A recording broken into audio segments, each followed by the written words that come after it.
बोल रहा है कि लैम्डा ई और लैम्डा पी में यदि इन दोनों की एनर्जी सेम है, मतलब फोटोन और इलेक्ट्रॉन की, तो इन दोनों के बीच में रिलेशनशिप स्टैब्लिश करिए। आइए देखते हैं बेटा, इस प्रकार का क्वेश्चन कई बार आई रिपीट कई बार नीट एग्जाम में पूछ चुका है। तो मेक करत करत अभ्यास के जड़मत होत सुजान, रसरी आवत जाते ते सिल पर परत निशान। तो इन्हीं कुछ सुनहरे अक्षरों के साथ स्टार्ट करते हैं प्यारे बच्चों आज का सेशन। मैं हूं एसबीएस सर, आपका सूर्या सर, और मैं आपके सामने लेके आया हूं चीतो मॉडर्न फिजिक्स के ऊपर योद्धा सीरीज। देखिए बेटा, मॉडर्न फिजिक्स रिसेंट ईयर और पास्ट 4-5 सालों से बहुत ही इंपॉर्टेंट चैप्टर बना हुआ है, मॉडर्न फिजिक्स और सेमीकंडक्टर फिजिक्स। तो इस चैप्टर को आपको बहुत ही अच्छे से लेना है। हालांकि इस चैप्टर के अंदर काफी सारे फॉर्मूलेज हैं जिन फॉर्मूलेज को आपको बहुत अच्छे से याद रखना होगा, और साथ ही साथ में ये चैप्टर कैलकुलेशन से भी डील करता है, तो आपकी कैलकुलेशन भी अच्छी होनी चाहिए। इस बात का आपको ध्यान रखना है। राइट बच्चों, राइट सूर्या सर। चलिए, तो मैं आपको कुछ ट्रिक्स भी बताऊंगा जिससे आप कैलकुलेशन को बहुत आसान कर पाएंगे। इसी के साथ शुरू करते हैं मॉडर्न फिजिक्स का पहला सवाल। मॉडर्न फिजिक्स के अंदर क्या क्या टॉपिक्स हैं, कुछ टॉपिक्स हट भी चुके हैं, बट मोस्टली जो सबसे इंपॉर्टेंट टॉपिक बनता है मॉडर्न फिजिक्स में वो बनता है फोटो इलेक्ट्रिक इफेक्ट बच्चों, है ना। और साथ ही साथ में सेमीकंडक्टर और लॉजिक गेट तो अपने आप में पूरा ही टॉपिक इंपॉर्टेंट है। ट्रांजिस्टर आपके सिलेबस से हट चुका है, तो हम यहाँ पे ट्रांजिस्टर के बारे में कोई भी चर्चा नहीं करने वाले। चलिए शुरू करते हैं पहले प्रश्न के साथ। पहला प्रश्न स्क्रीन पर पूरे 2 रुपयों के लिए। आइए देखो बेटा क्या बोल रहा है। बोलता है कि photon with energy 5 electron volt are incident on cathode C in a photoelectric cell. The maximum energy of emitted photoelectron is 2 electron volt. When photons of energy 6 electron volt are incident on cell C, no photoelectron will reach anode A if the stopping potential of A relative to C is. देखिए condition ये है क्या कि भाई साहब इन प्रकारों को जो सवाल हैं उनको करने से पहले सब मैं एक बार आपको कंसेप्ट रिवाइज करा देता हूं। तो जिन लोग कंसेप्ट भूल गए हैं कोई दिक्कत नहीं है, सूर्य सर से डायरेक्ट सवाल नहीं कराएंगे, आपको पहले कंसेप्ट बताएंगे। तो फोटो इलेक्ट्रिक का पूरा कंसेप्ट यहां पे है, तो ध्यान सुनना क्या है फोटो इलेक्ट्रिक का कंसेप्ट। सबसे पहले तो कंसेप्ट पढ़ते हैं अपन, कंसेप्ट क्या है बच्चे। चले भैया शुरू हो जाए। सबसे पहले बात करते हैं concept required to solve this problem. So concept required, so if we talk about the required concept to solve this problem, we need to understand this thing very clearly कि भाई साहब कि यदि किसी मेटालिक सरफेस पे, ध्यान सुनना बेटा, यदि किसी मेटालिक सरफेस पे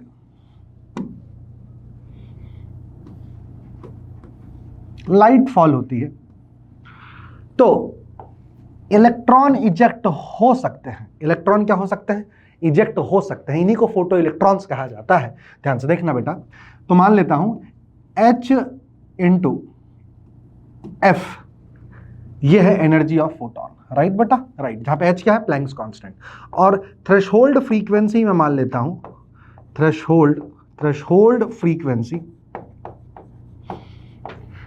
वो है बच्चों F0, है ना। तो ध्यान सुनना बेटा, तो ये क्या कहता है कि जो टोटल आने वाली एनर्जी है वो रिस्पॉन्सिबल होगा इसके वर्क फंक्शन प्लस निकलने वाले काइनेटिक एनर्जी के। बिल्कुल सही है sir, this is total energy. Total energy पढ़ा होगा आप लोगों ने, बस एक बार मैं रिकॉल कर रहा हूं, खटाखट देखते जाओ बेटा। टोटल एनर्जी प्लस फाई क्या है यहाँ पे चीतो? फाई है यहाँ पे वर्क फंक्शन। फाई क्या है बच्चों? Work function of metal. और के क्या है छोटे? गतिज ऊर्जा या फिर काइनेटिक एनर्जी। क्लियर है? क्लियर है सर। तो क्या मैं कह सकता हूं ई आने वाली टोटल ऊर्जा कितनी है? H इंटू एफ, यह है HF0 प्लस हाफ mv²। बहुत ही बढ़िया बेटा, यही इसकी गतिज ऊर्जा है। क्लियर है या नहीं? एक एक क्वेश्चन ये बना सकते हो आप। और गतिज ऊर्जा को ध्यान से देखिएगा बेटा, गतिज ऊर्जा K को लिखा जा सकता था E इंटू V0, जहां पे V0 होता है स्टॉपिंग पोटेंशियल। क्या होता है बच्चों? ये स्टॉपिंग पोटेंशियल। ये चीजें आपको पता होनी चाहिए। अगर इतनी सारी चीजें आपको पता है तो आप किसी भी फोटो इलेक्ट्रिक के सवाल का मैटर क्या कर सकते हैं? क्लोज कर सकते हैं। थोड़े से थियोरेटिकल प्रॉब्लम्स आएंगे तो अपन देखेंगे आगे की तरफ। आइए इन कंसेप्ट को यूज करते हुए मैं इस क्वेश्चन को सॉल्व करता हूं। देखना ध्यान से, क्वेश्चन क्या है बेटा, कहां गया? ये रहा। बोल रहा है photon with energy 5 electron volt are incident on a cathode C in a photoelectric cell. The maximum energy of emitted photoelectron is 2 electron volt. जरा देख ध्यान से बेटा, आ कितने का रहा है? 5 इलेक्ट्रॉन वोल्ट का। और काइनेटिक एनर्जी कितनी दे रखी है? 2 इलेक्ट्रॉन वोल्ट। अरे मुझे बता क्या वर्क फंक्शन निकल जाएगा? यस सर, E माइनस के से। अभी आपने बताया आने वाली टोटल एनर्जी दो चीजों में इस्तेमाल होगी, किस किस में सर? एक वर्क फंक्शन में और एक काइनेटिक एनर्जी में। तो फाई की वैल्यू हो जाएगी चीते E माइनस के बराबर। E कितना था ब्रो? 5 electron volt. K कितना था ब्रो? 2 electron volt. तो फाई कितना हो जाएगा bro? Surya sir 3 electron volt, है ना? बिल्कुल सही। अब आगे देख, when photon of energy 6 electron volt are incident on cathode, no photoelectron will reach the anode A if the stopping potential of A relative to C is। अब ध्यान सुनना, अब कितना है? When photon of energy 6 electron volt, ध्यान से देखो, अब ये मान लेते कैथोड है, यहां कहीं एनोड है। अब कितना आ रहा है? 6 इलेक्ट्रॉन वोल्ट। बहुत ही बढ़िया, ठीक है बेटा, 6 इलेक्ट्रॉन वोल्ट। अगर 6 इलेक्ट्रॉन वोल्ट आ रहा है, इसका वर्क फंक्शन कितना है मुझे बता दे सूर्य सर। बिल्कुल घबराइए मत, अभी आपने निकाला वर्क फंक्शन, इसका 3 इलेक्ट्रॉन वोल्ट है। बिल्कुल सर, 3 इलेक्ट्रॉन वोल्ट है। तो मुझे बता यहां से निकलने वाली काइनेटिक एनर्जी कितना है? 6 आ रहा है, 3 इसका वर्क फंक्शन है, 3 इलेक्ट्रॉन वोल्ट है। मुझे बता बेटा, ये कैथोड है, ये एनोड है, और इलेक्ट्रॉन के पास काइनेटिक एनर्जी कितना है? 3 इलेक्ट्रॉन वोल्ट है। तो मुझे बता, इस इलेक्ट्रॉन को अगर मुझे यहां नहीं पहुंचने देना है तो मैंने आपको बता रखा है, ध्यान सुनना बेटा, क्या इस प्रकार का एक पोटेंशियल अप्लाई करना पड़ेगा या नहीं करना पड़ेगा? बिल्कुल करना पड़ेगा, ताकि नेगेटिव नेगेटिव को क्या कर पाए? रिपेल कर पाए। और इसकी वैल्यू कितनी होनी चाहिए मुझे बताइए बेटा? इसकी वैल्यू होनी चाहिए, अभी आपको मैंने बताया एक फॉर्मूला, अगर आपको याद हो, अभी बताया बेटा, K की वैल्यू होती है E इंटू वी नॉट। तो वी नॉट क्या हो जाएगा? K अपॉन E करेगा बेटा। तो ये कितना होना चाहिए बच्चे, बता दे मुझे। सर ये होना चाहिए 3 वोल्ट के बराबर। और आपसे क्वेश्चन में क्या पूछा हुआ है देखो ध्यान से, है ना? If the stopping potential of A relative to C is, तो ये रहा एनोड, ये रहा कैथोड, ये क्या है? नेगेटिव है। यस सर, ये क्या है? पॉजिटिव है। तो VA with respect to C will be equal to -3 volt. इसीलिए ऑप्शन कौन सा होना चाहिए था प्यारे बच्चों? Option A should be the answer to the problem. अच्छा सवाल है बेटा, दोबारा बोलूंगा, देखो क्या बोल रहा है। आने वाला 5 इलेक्ट्रॉन वोल्ट था, उसके बाद कितना हुआ बेटा? मैक्सिमम एनर्जी 2 इलेक्ट्रॉन वोल्ट था, तो 5 में से 2 गया 3। 3 क्या पता चल गया? 3 पता चल गया तुझे वर्क फंक्शन। उसके बाद बोल रहा है यदि अब 6 का आता है तो कितना स्टॉपिंग पोटेंशियल लगाना पड़ेगा ताकि इलेक्ट्रॉन ना मूव कर पाए? तो यदि 6 का आता है, 3 तो वर्क फंक्शन है, 3 क्या हो जाएगा? 3 इलेक्ट्रॉन वोल्ट उसकी काइनेटिक एनर्जी हो जाएगी, और उसको रोकने के लिए 3 वोल्ट लगेगा, क्योंकि मैंने बताया है काइनेटिक एनर्जी को E से डिवाइड कर दोगे तो वोल्ट पता चल जाएगा। Anode with respect to cathode पूछा है, तो एनोड तो नेगेटिव पे है, इसीलिए आंसर हो जाएगा -3 वोल्ट, और मैटर हो जाएगा क्लोज। नीचे कमेंट बॉक्स में जरूर लिखेंगे मैटर क्लोज। चलो बढ़ते हैं आगे की तरफ बेटा। अगला सवाल ये रहा आपकी स्क्रीन पर। देखिए क्या बोल रहा है बेटा, ध्यान से देखेंगे, है ना? सबसे पहले कोई भी सवाल यदि आपके सामने आएगा बच्चों, पहले आपको ट्राई करना है, उसके बाद मेरे सोल्यूशन को देखना है। जब तक आप सॉल्व नहीं करोगे तब तक आपको कंसेप्ट पे ग्रिप नहीं आएगी, याद रखिएगा। चलिए देखते हैं क्या बोलता है। Question is the photo electric threshold wavelength of silver is falana. The velocity of electron injected from the silver surface by ultraviolet of wavelength ढिमकाना is given by। Clear है? ये नीट 27 का क्वेश्चन है। इनफैक्ट आप देख रहे हो option A और option D एक जैसे दे रखे हैं, इसीलिए ऑप्शन ए या ऑप्शन डी दोनों सही होने चाहिए थे, ठीक है कि नहीं? पर एनीवे सॉल्व करके कोशिश करते हैं अपन, ठीक है? अब देखिए इस प्रकार के प्रॉब्लम में ना बच्चों को सबसे ज्यादा दिक्कत जाती है कैलकुलेशन में। उनको लगता है कि सर बहुत ज्यादा टाइम लग रहा है। बहुत ज्यादा टाइम इसलिए लग रहा है क्योंकि आप बहुत ज्यादा टाइम लगा रहे हो, आप बहुत ज्यादा स्पेसिफिक आंसर निकालना चाहते हो। बेटा स्पेसिफिक आंसर कभी नहीं निकलता है ना? आप हमेशा रैंडम गेस करके आंसर निकालोगे, you will always get the answer, है ना, इन द ट्रूएस्ट फॉर्म। बहुत कम समय में आपको मिल जाएगा। आइए देखो करके देखते हैं। आजा देख बेटा, चलो देखते हैं कैसे होगा। फोटो इलेक्ट्रॉन थ्रेशोल्ड वेवलेंथ दे रखी है बेटा, है ना? थ्रेशोल्ड वेवलेंथ कितनी दे रखी है? 3250 एंगस्ट्रॉम्स। अच्छा इसको 325 नैनोमीटर भी लिखा जा सकता है क्या? बिल्कुल लिखा जा सकता है, कोई दिक्कत की बात नहीं है, बिल्कुल सही। आगे आ जाओ बेटा। द थ्रेशोल्ड वेवलेंथ है बेटा, है ना? थ्रेशोल्ड वेवलेंथ लैम्डा नॉट लिख देता हूं, है ना? और आने वाली लाइट की वेवलेंथ कितनी है? 253.6। ये है 2536, है ना, एंगस्ट्रॉम, या फिर 253.6 नैनोमीटर। मैं उम्मीद करता हूं यहां तक आपको बिल्कुल समझ में आया हो। बिल्कुल सही है। अब देखना ध्यान से बेटा, देखना, तो थ्रेशोल्ड वेवलेंथ में फाई कितना होता है बताओ? फाई होता है सूर्य sir hc by lambda nought या फिर 1240 upon lambda nought in nanometer 325, ये आ जाता है बेटा इलेक्ट्रॉन वोल्ट में। पहली चीज परफेक्ट है सर। दूसरा, टोटल आने वाली एनर्जी hc बाय लैम्डा, या फिर याद रखना बेटा डायरेक्ट तरीका होता है ना, अगर ये नैनोमीटर में है तो आप लिख सकते हो 1240 upon nanometer, answer electron volt में मिलेगा। कितना लिख दूं बेटा इसको sir? 1240 upon 253.6 electron volt. Perfect, सब मिल गया, सब मिल गया। आगे चलते हैं। अब क्या बोला है आपको? बोला है velocity of electron ejected. Clear है कि नहीं? क्लियर है। देखो ध्यान से, ध्यान सुनना बेटा। वेलोसिटी कैसे निकलेगा मुझे बता। ई और फाई से क्या काइनेटिक एनर्जी निकाली जा सकती है? बिल्कुल निकाली जा सकती है। कितनी निकलेगी काइनेटिक एनर्जी? काइनेटिक एनर्जी निकलेगी ई माइनस फाई, मतलब 1240 परफेक्ट 1/253 माइनस 1 कितना है बेटा ये? 325। क्या सबको क्लियर है या नहीं है? बिल्कुल सर, एकदम कोई दिक्कत की बात नहीं है। नहीं, अच्छा, ये काइनेटिक एनर्जी किसके बराबर है? यह है हाफ mv² के बराबर, हाफ। और ये पूरा का पूरा इलेक्ट्रॉन वोल्ट में आया है बंधु, याद रखिएगा, है ना। ये पूरा का पूरा किस में आया है? इलेक्ट्रॉन वोल्ट में। हाफ मास ऑफ इलेक्ट्रॉन कितना होता है? 9.1 into 10⁻³ into v² is equals to 1240 into, ये कितना लिखा है बेटा? ये लिखा है 153.6 माइनस 1/325 इंटू 1.6 इंटू 10⁻⁻19। कितना खतरनाक आया है ये सब पूरा का पूरा। देख रहे हैं आप लोग? इसको सॉल्व करके v की वैल्यू निकालनी है, हाँ या ना? हाँ सर, आइए करते हैं सॉल्व, कोई दिक्कत नहीं है बच्चों। देखेंगे ध्यान से, ये क्या लिखा हुआ है? ये लिखा है v² बराबर 1240 इंटू 2, करेक्ट?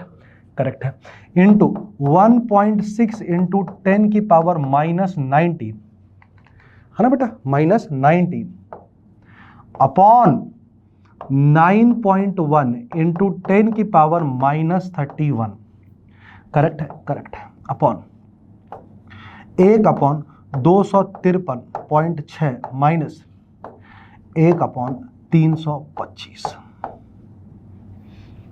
क्लियर है या नहीं है बेटा? बिल्कुल सही है सर। अब ध्यान सुन, 1 ये तकरीबन 250 लिखा है। 1 कितना लिखा है? तकरीबन 250। ये मैं मान लेता हूं 1 तकरीबन कितना लिखा है। अब देखो, मैं रैंडम गैस करूंगा ना, मैं एग्जैक्ट आंसर तो निकालने सर, मैं देख लूंगा आंसर किसके अबाउट आ रहा है, हाँ या ना बेटा? है ना? देखो 6 है, 61 इंटू 10⁻³ है, 0.3 इंटू 10⁻6 है। अब मैं रैंडम आंसर निकालूंगा, देखना कैसे निकलेगा। तो जरा देखो, 19, यस सर, 19 में यदि 12 ऐड किया जाता तो 31 आ जाता कि नहीं? Yes sir. तो ऊपर आ जाता सबसे पहली बात तो 10⁻12।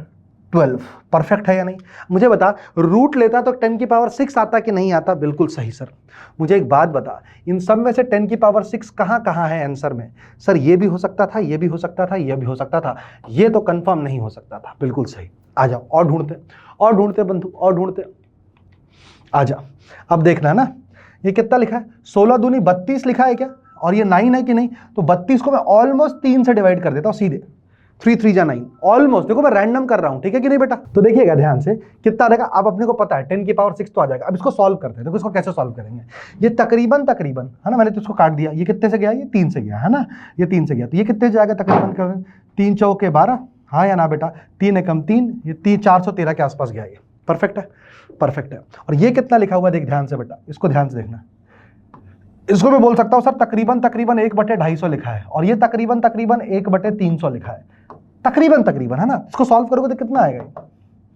0 पहले तो 4 जीरो आएगा, तो 0.004, ये तकरीबन 0.003, ये कितना आ गया टोटल?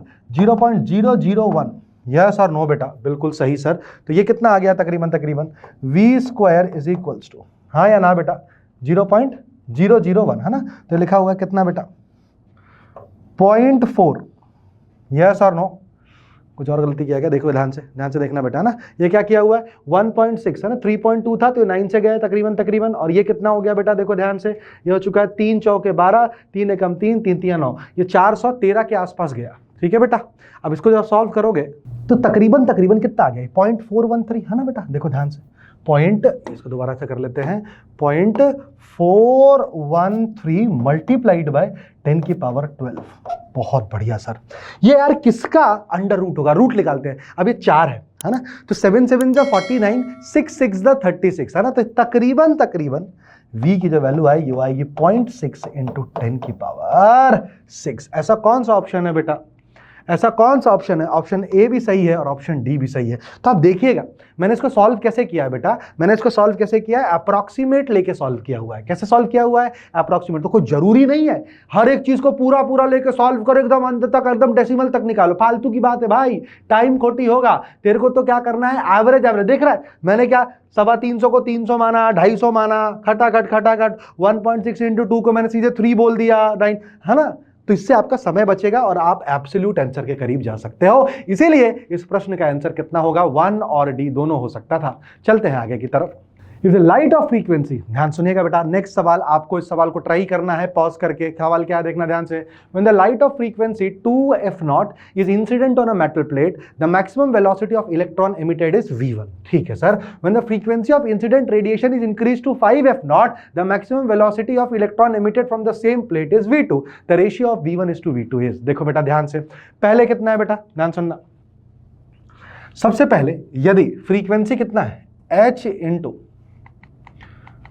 2f0 है ना, where v0 is the frequency, threshold frequency ना, तो h इंटू 2f0। क्लियर है, यस सर।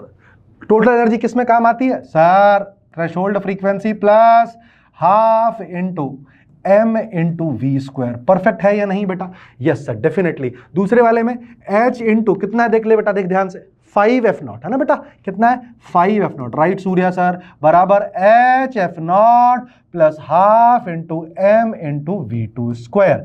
मुझे एक बात बता बेटा, क्या मैं लिख दूं चीते, half m v1 square is equals to 2hf0 minus hf0। Similarly यहां पे क्या लिख दूंगा बता, half into m into v2 square is equals to 5hf0 minus hf0, कितना आ जाएगा 4hf0। Is it clear everyone, yes sir, perfect है। और दोनों को यदि बंधु डिवाइड कर देगा, मैटर क्लोज हो जाएगा, v1 अपॉन v2 का होल स्क्वायर कितना मिलेगा, छोटे f0 से f0 1/4, तो v1 बटे v2 इज इक्वल्स टू 1/2। उम्मीद करता हूं तेरे को समझ में आया क्या किया है, राइट बेटा। कुछ नहीं, एक ही कंसेप्ट है, आने वाली energy work function plus kinetic energy के बराबर होती है, and that is how I have solved it to get the answer 1/2। So which option will be correct, I guess option C is the answer to the problem. So बढ़ते हैं जीवन में आगे की तरफ, देखते हैं अगला 2 रुपीज प्रॉब्लम। 2 रुपीज प्रॉब्लम क्या है अगला, देखो ध्यान से बेटा। बोल रहा है sir which colour of light has the longest wavelength. Sir 10वीं क्लास का बच्चा ही बता देगा, विबग्योर ना विबग्योर, ये होता है increasing wavelength, right everyone, right sir. सबसे ज्यादा वेवलेंथ किस चचा जान के पास है, लाल वाले चचा जान के पास है सबसे ज्यादा वेवलेंथ। चलते हैं आगे की तरफ, ये आपके स्क्रीन पर पूरे 2 रुपयों का सवाल, देखिए क्या बोलता है बेटा। बोल रहा है a light of frequency 1.5 times the threshold frequency is incident on a photosensitive material, what will be the photoelectric current if the frequency is halved and intensity is doubled. It's a very good problem बेटा। देखो क्या बोल रहा है कि भाई कोई photosensitive element है, उसके ऊपर 1.5 गुना फ्रीक्वेंसी का लाइट क्या होता है, हिट करता है। मुझे बताइए करंट का मान क्या होगा यदि उसकी आवृत्ति को आधा कर दिया जाए एवं उसकी तीव्रता को दुगुना कर दिया जाए। तो ध्यान से सुनना, कंसेप्ट क्या कहता है, कंसेप्ट कहता है, याद रखेंगे बेटा ना, ये बहुत ही इंपॉर्टेंट कंसेप्ट में डील कर रहा हूं, ध्यान सुनना। If intensity is increased, if intensity of light is increased,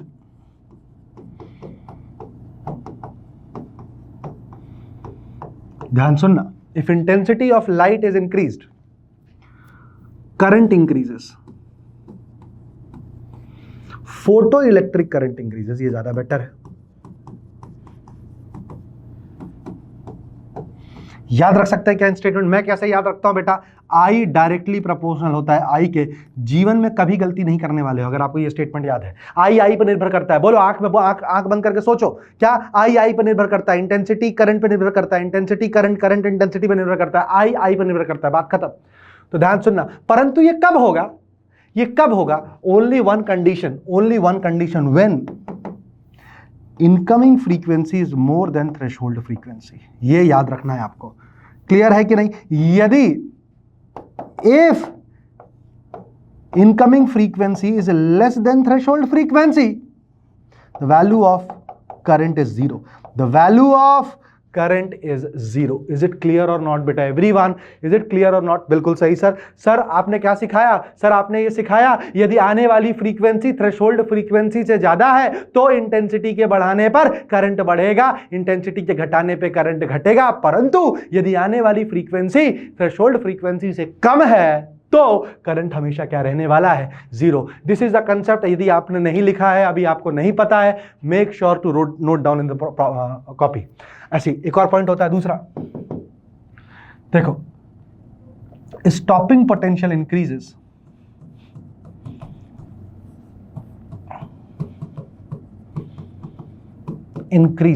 on increasing the frequency. तो एक चार्ट याद रख सकते हैं, I f and V nought. I पर निर्भर करता है, एफ वी नॉट पर निर्भर करता है। क्या बोलती बंटई की पब्लिक? ये चार्ट याद कर सकते हो क्या? कभी दिक्कत नहीं होगी, परंतु एक कंडीशन याद रखना, धारा तभी बहेगी जब आवृत्ति थ्रेशोल्ड दहली आवृत्ति से क्या होगी प्यारे बच्चों? अधिक होगी। मैं उम्मीद करता हूं ये पूरा कंसेप्ट आपने को दिमाग में बैठा लिया होगा। इसके ऊपर सवाल पूछा जा सकता है। It is a very important concept for a photo electric phenomena. Right sir, right. बात तो सही कह दी है सर आप, पर इस सवाल को कैसे करेंगे आप? तो ये बताओ सर, ये बताओ आप, तो वो सब तो छोड़ो, ये बताओ। चलो आओ देखते हैं। Light of frequency 1.5 Guna the threshold frequency is incident on a photosensitive material. What will be the photoelectric current if the frequency is halved? देख ध्यान से, पहली फ्रीक्वेंसी कितनी है? 1.5 टाइम्स ऑफ f0। बाद में फ्रीक्वेंसी आधी कर दी गई है, मतलब f1/2 कितना हो गया है? 0.75 ऑफ f0। और इंटेंसिटी को डबल कर दिया है, बाद की इंटेंसिटी जो है वो 2 टाइम्स ऑफ आई है। ऐसे आइडियली क्या होना चाहिए था? इंटेंसिटी को दुगना करने पर धारा भी दुगनी हो जानी चाहिए थी, क्योंकि आई पर निर्भर करता है, परंतु सिर्फ एक ही कंडीशन पे। कंडीशन क्या थी छोटे? कंडीशन ये थी सूर्या सर कि जो फ्रीक्वेंसी है वो थ्रेशोल्ड फ्रीक्वेंसी से अधिक होना चाहिए। पर सूर्य सर आपने तो यहां पे कांड कर दिया सर। यहां पे f1 है 1.5 f0, आपने f2 बोला 1.5 का आधा 0.75 f0, और तो और सर ये f0 से कम हो गया तो सर भाड़ में गई बाकी की कंडीशन, करंट तो जीरो रहेगा। क्यों? क्योंकि आपने फ्रीक्वेंसी को ही किससे कम कर दिया? थ्रेशोल्ड फ्रीक्वेंसी से कम कर दिया, तो उत्तर क्या हो जाता? जीरो। डबल कब होता? डबल कब होता? जब फ्रीक्वेंसी को सेम रहने दिया गया होता और इंटेंसिटी को आपने क्या कर दिया होता? दुगना कर दिया होता, तो करंट डबल हो गई होती। That is why it is a good problem. You are a good question. चलते हैं आगे की तरफ। Yes, now there is a next problem. What does it says? Let us सी।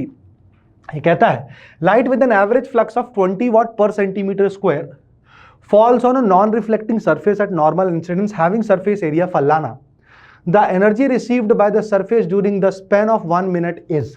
सबसे पहली बात तो देखते हैं, है ना, ये किसकी यूनिट दे रखी है पहले पढ़ते हैं। ये पावर है, ये एरिया है। क्या power per unit area intensity होती है? अरे बहुत ही बढ़िया सर जी, बहुत ही बढ़िया बात कह दी है आप, क्या ही बताएं। तो इंटेंसिटी जो होता है वो क्या होता है? Power per unit area. Power क्या होता है बेटा? Energy per unit time. Perfect. तो एनर्जी का फॉर्मूला क्या हो जाएगा? I/A/T, और मैटर का फॉर्मूला क्या हो जाएगा? क्लोज। यदि ऐसा है, आपसे क्वेश्चन में देखो क्या पूछा ही क्या है? The energy received by the surface during the span of 1 minute. Sir यही तो पूछा है, इंटेंसिटी दे रखा है, एरिया दे रखा है, टाइम दे रखा है। क्या आप आंसर निकाल सकते हो? बिल्कुल Surya sir, and the answer will be given by, बता चीते क्या हो जाएगा? इंटेंसिटी कितना? 20 yes sir, multiplied by area कितना है 20, yes sir, multiplied by time कितना है 1 मिनट मतलब 60 सेकेंड, यस सर, 6 दूनी 12, 12 दूनी 24, 24 इंटू 10 की घात 3 जूल। कितना सुंदर सुंदर। Option number A is the answer to the problem. मैं उम्मीद करता हूं आप लोगों को ये सवाल बहुत अच्छे से समझ में आया हो, इसीलिए ऑप्शन कौन सा हो जाएगा 1 हो जाएगा। बढ़ते हैं जीवन में आगे की तरफ। एक और स्क्रीन के सामने आपके सवाल है, देखिए क्या बोल रहा है बेटा। द नंबर ऑफ फोटॉन पर second on an average emitted by the source of a monochromatic light of wavelength 600 nanometer when it delivers the power this will be। It's a very good problem बेटा। इसको पहले pause करेंगे, try करेंगे, उसके बाद मुझे बताएंगे आया या नहीं, उसके बाद टीचर का सोल्यूशन आपको देखना है। मैं उम्मीद करता हूं आपने पॉज करके इसको ट्राई कर लिया होगा। अब आइए करते हैं इसको आगे की तरफ सॉल्व। चलो, तो याद रखना बेटा, इसके लिए क्या हो जाएगा, फॉर्मूला यूज्ड, कंसेप्ट रिक्वायर्ड, वापस से कंसेप्ट रिक्वायर्ड। आइए देखते हैं इसको सॉल्व करने के लिए कौन सा कंसेप्ट चाहिए। देखना ध्यान से यार, एक बात बताओ, आपसे क्या पूछा हुआ है, आपसे पूछा हुआ है द नंबर ऑफ फोटॉन पर second on an average emitted by the source कितना होगा। तो ये होता है, देखो ध्यान से, मान लेते हैं ये कोई सोर्स है, ठीक है। ये सोर्स क्या करेगा, फोटॉन एमिट करेगा। फोटॉन क्या है, एनर्जी पैकेट से बेटा, बिल्कुल सही सूर्या सर, बहुत ही बढ़िया।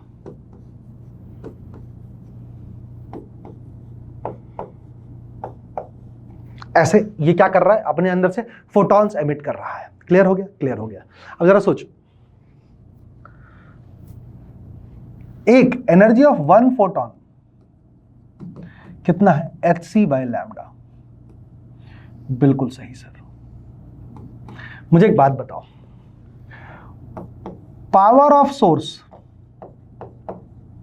क्या होगा बताओ, power of source energy per unit time होता है, बिल्कुल। तो number of photons emitted into energy of 1 photon over time. लिख सकता हूं क्या इसको, बिल्कुल लिख सकते हो सूर्य सर, कोई दिक्कत की बात है क्या, नहीं सर। तो पावर ऑफ सोर्स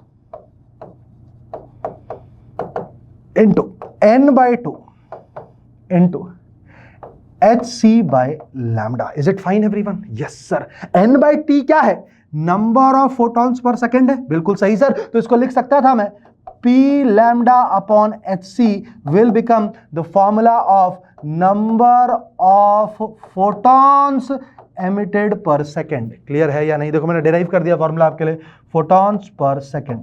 क्या होता है फॉर्मूला बताएंगे जल्दी से, P लैम्डा अपॉन HC। इससे ज्यादा बेटर होता है जो मैं याद रखवाता हूं वो, या P को I इंटू ए लिख सकते हो, इंटेंसिटी इंटू एरिया, ताकि सारे आ जाए, इंटेंसिटी आ जाए, एरिया आ जाए, पावर आ जाए, सब आ जाए। तो एक और फॉर्मूला होता है बेटा n डैश का, जिसको मैं बोलता हूं n upon T and it is given bye I A lambda by HC। बताओ क्या होता है फॉर्मूला, याद रखेंगे बेटा इस फॉर्मूले को, I A lambda by HC। दोबारा से क्या होता है formula, I A lambda by HC। अब ज्यादा वापस से सवाल पे आओ, खत्म हो चुका है प्रॉब्लम का मैटर, क्या कर चुके हैं अपन, ऑलरेडी क्लोज कर चुके हैं। देख ब्रो क्या है यहां पे, ये बोल रहा है तो वो बोलता है किसको सॉल्व किया जाए, तो n डैश की वैल्यू होगी I कितना है बेटा मुझे बताओ, इंटेंसिटी नहीं पता, पावर तो पता है, पावर पता ही है sir, P lambda upon HC।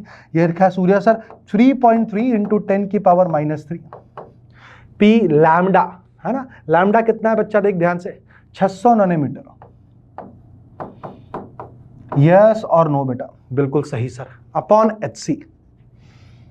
H कितना है बेटा, 6.6 इंटू 10 की पावर -34 इंटू C कितना है बेटा, 3 इंटू 10 की पावर 8 मीटर पर सेकेंड। जरा सॉल्व करना है, कितना आएगा तकरीबन तकरीबन।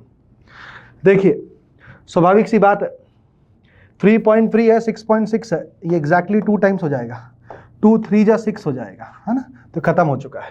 ये लिखा है ऊपर कितना लिखा हुआ है, ये लिखा है 10 की पावर 2 इंटू 10 की पावर 9 3 12, 9 3 कितना हो जाएगा 12, अपॉन कितना लिखा हुआ है 10 की पावर -34 और 8, हाँ या ना बेटा 26 -26। ये लिखा है 10 की घात -10 अपॉन 10 की पावर -26, ये लिखा है 10 की पावर 16, 10 की पावर 16। ऐसा कौन सा ऑप्शन है बेटा? Option number D is the answer to the problem. Clear है या नहीं है बेटा? कौन सा फॉर्मूला लगाया? सूर्य सर ने कंसेप्ट बता दिया आप लोगों को। आपको लगाना है IA लैम्डा अपॉन HC और मैटर क्या करना है? क्लोज। मैं उम्मीद करता हूं आप लोगों को सारे के सारे क्वेश्चन अच्छे समझ में आ रहे होंगे बेटा, पर साथ ही साथ में आप कैलकुलेशन पे भी ध्यान दो कि मैं कैलकुलेशन कैसे कर रहा हूं, राइट? क्योंकि मॉडर्न फिजिक्स में होता है बेटा, है ना, हो सकता है आपको कंसेप्ट आता है, आप कैलकुलेशन में इतने उलझ जाओ कि आपको लगे कि यार मैं इसका आंसर निकाल सकता हूं, पर आपके 3 से 4 मिनट चले जाए फिर भी आंसर ना आए। वो इसलिए क्योंकि आप स्पेसिफिक कैलकुलेशन के पीछे भाग रहे हो। Don't go for specific calculation, आप अपने तरफ से रैंडम सॉल्व करिए, कोई समस्या की बात नहीं है। जहां आपको 3.25 दिख रहा है आप 3 पकड़ो, जहां 6.25 दिख रहा है 7 पकड़ो, कोई दिक्कत नहीं है, आंसर आपके आसपास आ जाएगा। You will get the confidence. आगे चलते हैं, अगला सवाल आपकी स्क्रीन पर देखिए क्या बोलता है। ये बोल रहा है कि the work function of a caesium, potassium and sodium are given by फलाना, ढिमकाना एंड चिमकाना respectively. If incident electromagnetic radiation has an incident energy of 2.2 electron volt, in which of the photosensitive surfaces may emit electron। है बहुत बढ़िया। अगर ये मैं नहीं बोलता, पता तुम्हें, सरफेस एमिट इलेक्ट्रॉन मैं नहीं बोलता तो क्वेश्चन अपने आप ही गलत हो जाता है, क्योंकि पता है आपको कोई जरूरी नहीं है कि यदि आपकी आने वाली एनर्जी वर्क फंक्शन से ज्यादा है तो इलेक्ट्रॉन गारंटी बाहर आएगा। आ भी सकता है और नहीं भी आ सकता है प्यारे बच्चे। इसलिए देखो क्वेश्चन में देखो कितने प्यार तरीके से लिख दिया मैं। आइए चलते बात करते हैं। तो यार आ कहा सकता है, वो तभी हो सकता है, मैं कंडीशन में आपको क्या बताया, क्या कि आने वाली एनर्जी वर्क फंक्शन से ज्यादा होनी चाहिए। आने वाली एनर्जी कितनी है बेटा? 2.2। ये किस किस से ज्यादा है? किस किस से ज्यादा है मुझे बताओ? ये 2.14 से ज्यादा है, परंतु किससे कम है? इससे कम है और इससे कम है। तो सिर्फ कहां से निकाल सकता है? सिर्फ सीजियम से निकाल सकता है, सीजियम ओनली। और क्या ये किसी भी सरफेस से इलेक्ट्रॉन को बाहर निकाल सकता है? नहीं निकाल सकता है। क्यों नहीं निकाल सकता है? क्योंकि दोनों केस में वर्क फंक्शन आने वाली एनर्जी से ज्यादा है। इलेक्ट्रॉन को बाहर निकलने के लिए जो न्यूनतम एनर्जी चाहिए वो ज्यादा है दोनों केसेस में। इसीलिए ऑप्शन डी इसका आंसर हो जाएगा। क्या बढ़े जीवन में आगे की तरफ प्यारे बच्चों? Yes Surya sir. चलो आजा छोटे, एक और सवाल आपकी स्क्रीन पर। अब ये आ गए अपन किसके ऊपर? मैटर वेव्स के प्रॉब्लम के ऊपर। आइए पहला सवाल देखते हैं क्या बोलता है। It's a very good problem, very good problem. देखो ध्यान से कि भाई an electron of mass m with initial velocity फलाना एंटर्स एन इलेक्ट्रिक फील्ड ढिमकाना at t equal to 0। If lambda nought is its de Broglie wavelength initially, then de Broglie wavelength at time t is. बताओ, आपको t time पे de Broglie wavelength पता करना है। ठीक है बेटा, चलो देखिए क्या है। कई बच्चों का एग्जाम बहुत सीरियसली लेते हैं कई बच्चे एग्जाम को ना, तो उनका एग्जाम में ना टेम्परामेंट थोड़ा सा बिगड़ जाता है।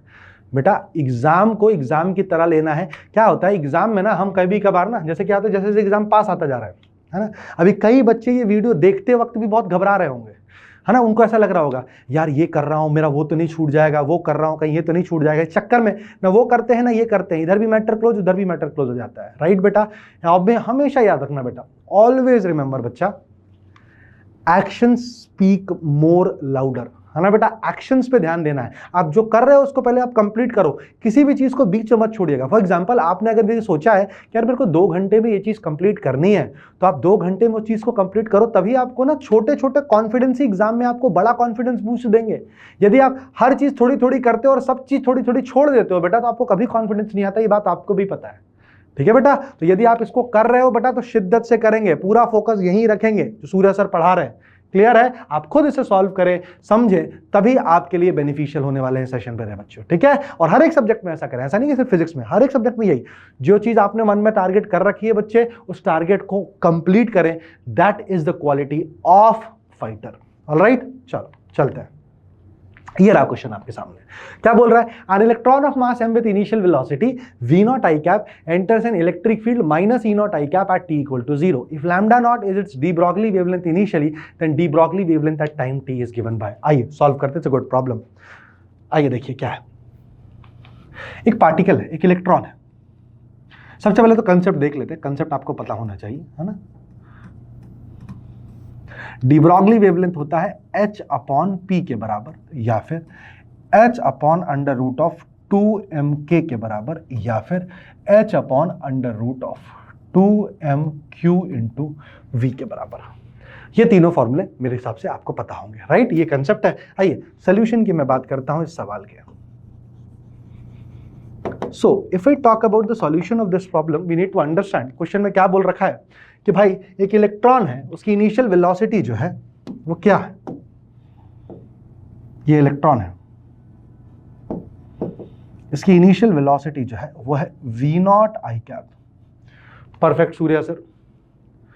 Enters an electric field minus E0 i cap, और यहां पे एक नेगेटिव डायरेक्शन में माइनस E0 i कैप क्या है? इलेक्ट्रिक फील्ड है। बिल्कुल सही Surya sir. If lambda nought is D Broglie wavelength initial D Broglie wavelength कितना है? Lambda naught. अब ध्यान सुनना बेटा ना, तो लैम्डा नॉट को क्या लिख सकता था तू? Sir h upon M V not. यहां तक किसी को समस्या है क्या? नो सूर्या सर, बिल्कुल सही बोला आपने। पहले ही क्वेश्चन बोला टी टाइम के बाद बताना है आपको कि उसकी डी ब्रॉगली वेवलेंथ लैम्डा को कैसे लिखोगे। मुझे बताओ, टी टाइम के बाद वेलोसिटी लिख लोगे तो h upon M into velocity at time T क्या बन जाएगा? उसका डी ब्रॉगली वेवलेंथ बन जाएगा कि नहीं? बिल्कुल बन जाएगा। तो एक बात बता ब्रो, क्या मैं ऐसा लिख दूं? देखना ध्यान से देख बेटा। अभी इलेक्ट्रॉन को देख, इनिशियल वेलोसिटी इधर है, इलेक्ट्रिक फील्ड इधर है। Yes sir. तो इसके ऊपर अपोजिट डायरेक्शन में फोर्स लगेगा कि नहीं लगेगा? बिल्कुल लगेगा। कितना फोर्स लगेगा सूर्या सर? फोर्स लगेगा Q into E upon M. Yes और नो? Yes sir. सर उसी डायरेक्शन में इनिशियल वेलोसिटी भी है, तो क्या मैं कह दूं ये एक्सेलरेट हो जाएगा? Yes sir. तो V is equals to, sorry ये एक्सेलरेशन है ना, force upon mass, this is force upon mass, है ना। तो V इक्वल टू क्या होता है बेटा? U plus AT। U कितना है? V0। A कितना है बेटा? E0 upon M into T।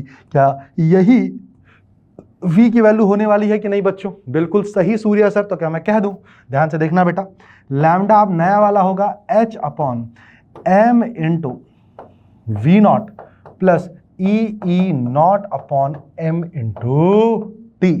Perfect है। पर इसके सारे आंसर लैम्डा नॉट के टर्म्स में दे रखे हैं, दिख रहा है क्या आपको बेटा? Yes sir. तो लैम्डा नॉट के टर्म्स में मैं डिराइव करने की कोशिश करता हूं। जरा देखना ध्यान से बच्चा, ध्यान से देखना। क्या मैं लिख दूं बेटा? H is equals to M V not lambda not. Yes sir, बिल्कुल लिखो, हमें कोई समस्या नहीं है। M V not lambda not, देख लो ध्यान से। Yes sir. Upon m into V not plus E not upon m into T. Matter क्या हो चुका है बेटा? क्लोज। आंसर, और आंसर ऊपर लैम्डा नॉट है ना, तो लैम्डा नॉट को नीचे ले जाता हूं मैं, वी नॉट को नीचे ले जाता हूं, तो lambda not upon V not कितना हो जाएगा बेटा? 1 plus E not upon M V not into T. ऐसा कौन सा ऑप्शन दिख रहा है सूर्या सर? ऐसा सिर्फ एक ऑप्शन दिख रहा है, option number C, and that is why it is correct. कैसे सॉल्व किया? देखो बहुत आसान है बेटा। इनिशियल आपको डी ब्रॉगली वेवलेंथ दे रखी थी, तो lambda not H upon M V not कर दिया। बाद में बोला है क्या कि उसको इलेक्ट्रिक फील्ड में रखा है, जिसके कारण वो एक्सेलरेट होगा। कितना होता है फोर्स? Q इंटू ई होता है, तो E into E not upon M. Velocity आपको टी टाइम के बाद पता चल चुकी है। H को लैम्डा नॉट के टर्म्स में रख किया और आपने आंसर खटाक से निकाल लिया।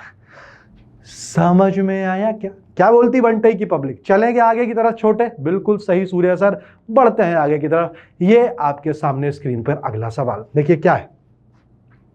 ये बोलता है an electron is accelerated through a potential difference of 10,000 volt, it's D Broglie wavelength is. ये भी डायरेक्ट फॉर्मूला बेस है, इसका फॉर्मूला आपको याद होना चाहिए प्यारे बच्चों। इसका फॉर्मूला होता है, ध्यान सुनना, फॉर इलेक्ट्रॉन, फॉर इलेक्ट्रॉन, याद रखेंगे आप, de Broglie wavelength could be written as 12.27 upon root V angstroms, और कई लोग इसको ऐसे भी याद रखते हैं रूट 150 बटे वी एंगस्ट्रॉम। क्लियर है या नहीं बेटा? Yes sir. अपने केस में देखेंगे क्या हो जाएगा आंसर? वेलोसिटी v की पोटेंशियल डिफरेंस की वैल्यू कितनी दे रखी? ये पोटेंशियल डिफरेंस है बेटा। ये क्या है? It is a potential difference, है ना। तो ध्यान से देखेंगे तो कितना हो जाएगा, जरा सॉल्व करो सर। सॉल्व करने पे मतलब पता चलेगा अपने को। ये लिखा है 12.27 अपॉन रूट ऑफ कितना है? ला ला ला ला ला ला ला ला ला 4 है।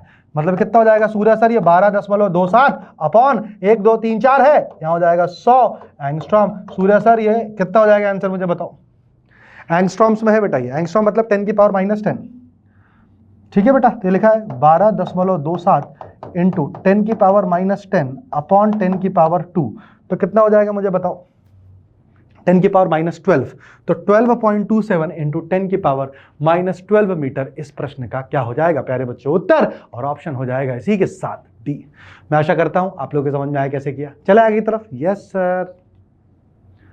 अगला सवाल आपकी स्क्रीन पर क्या बोल रहा है? An electron is accelerated from rest through a potential difference of v volt. If de Broglie wavelength of electron is this then the potential difference is. अब देखो सेम यही क्वेश्चन उल्टे तरीके से पूछ दिया है। आइए सॉल्व करते हैं। आइए देखते हैं ध्यान से बेटा।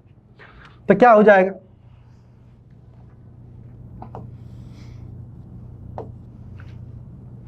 नाउ अब आपको क्या दे रखा है? डी ब्रॉगली वेवलेंथ दे रखा है और उसका फॉर्मूला आपको पता है 12.27 अपॉन रूट वी एंगस्ट्रॉम्स में होता है। यस और नो बेटा?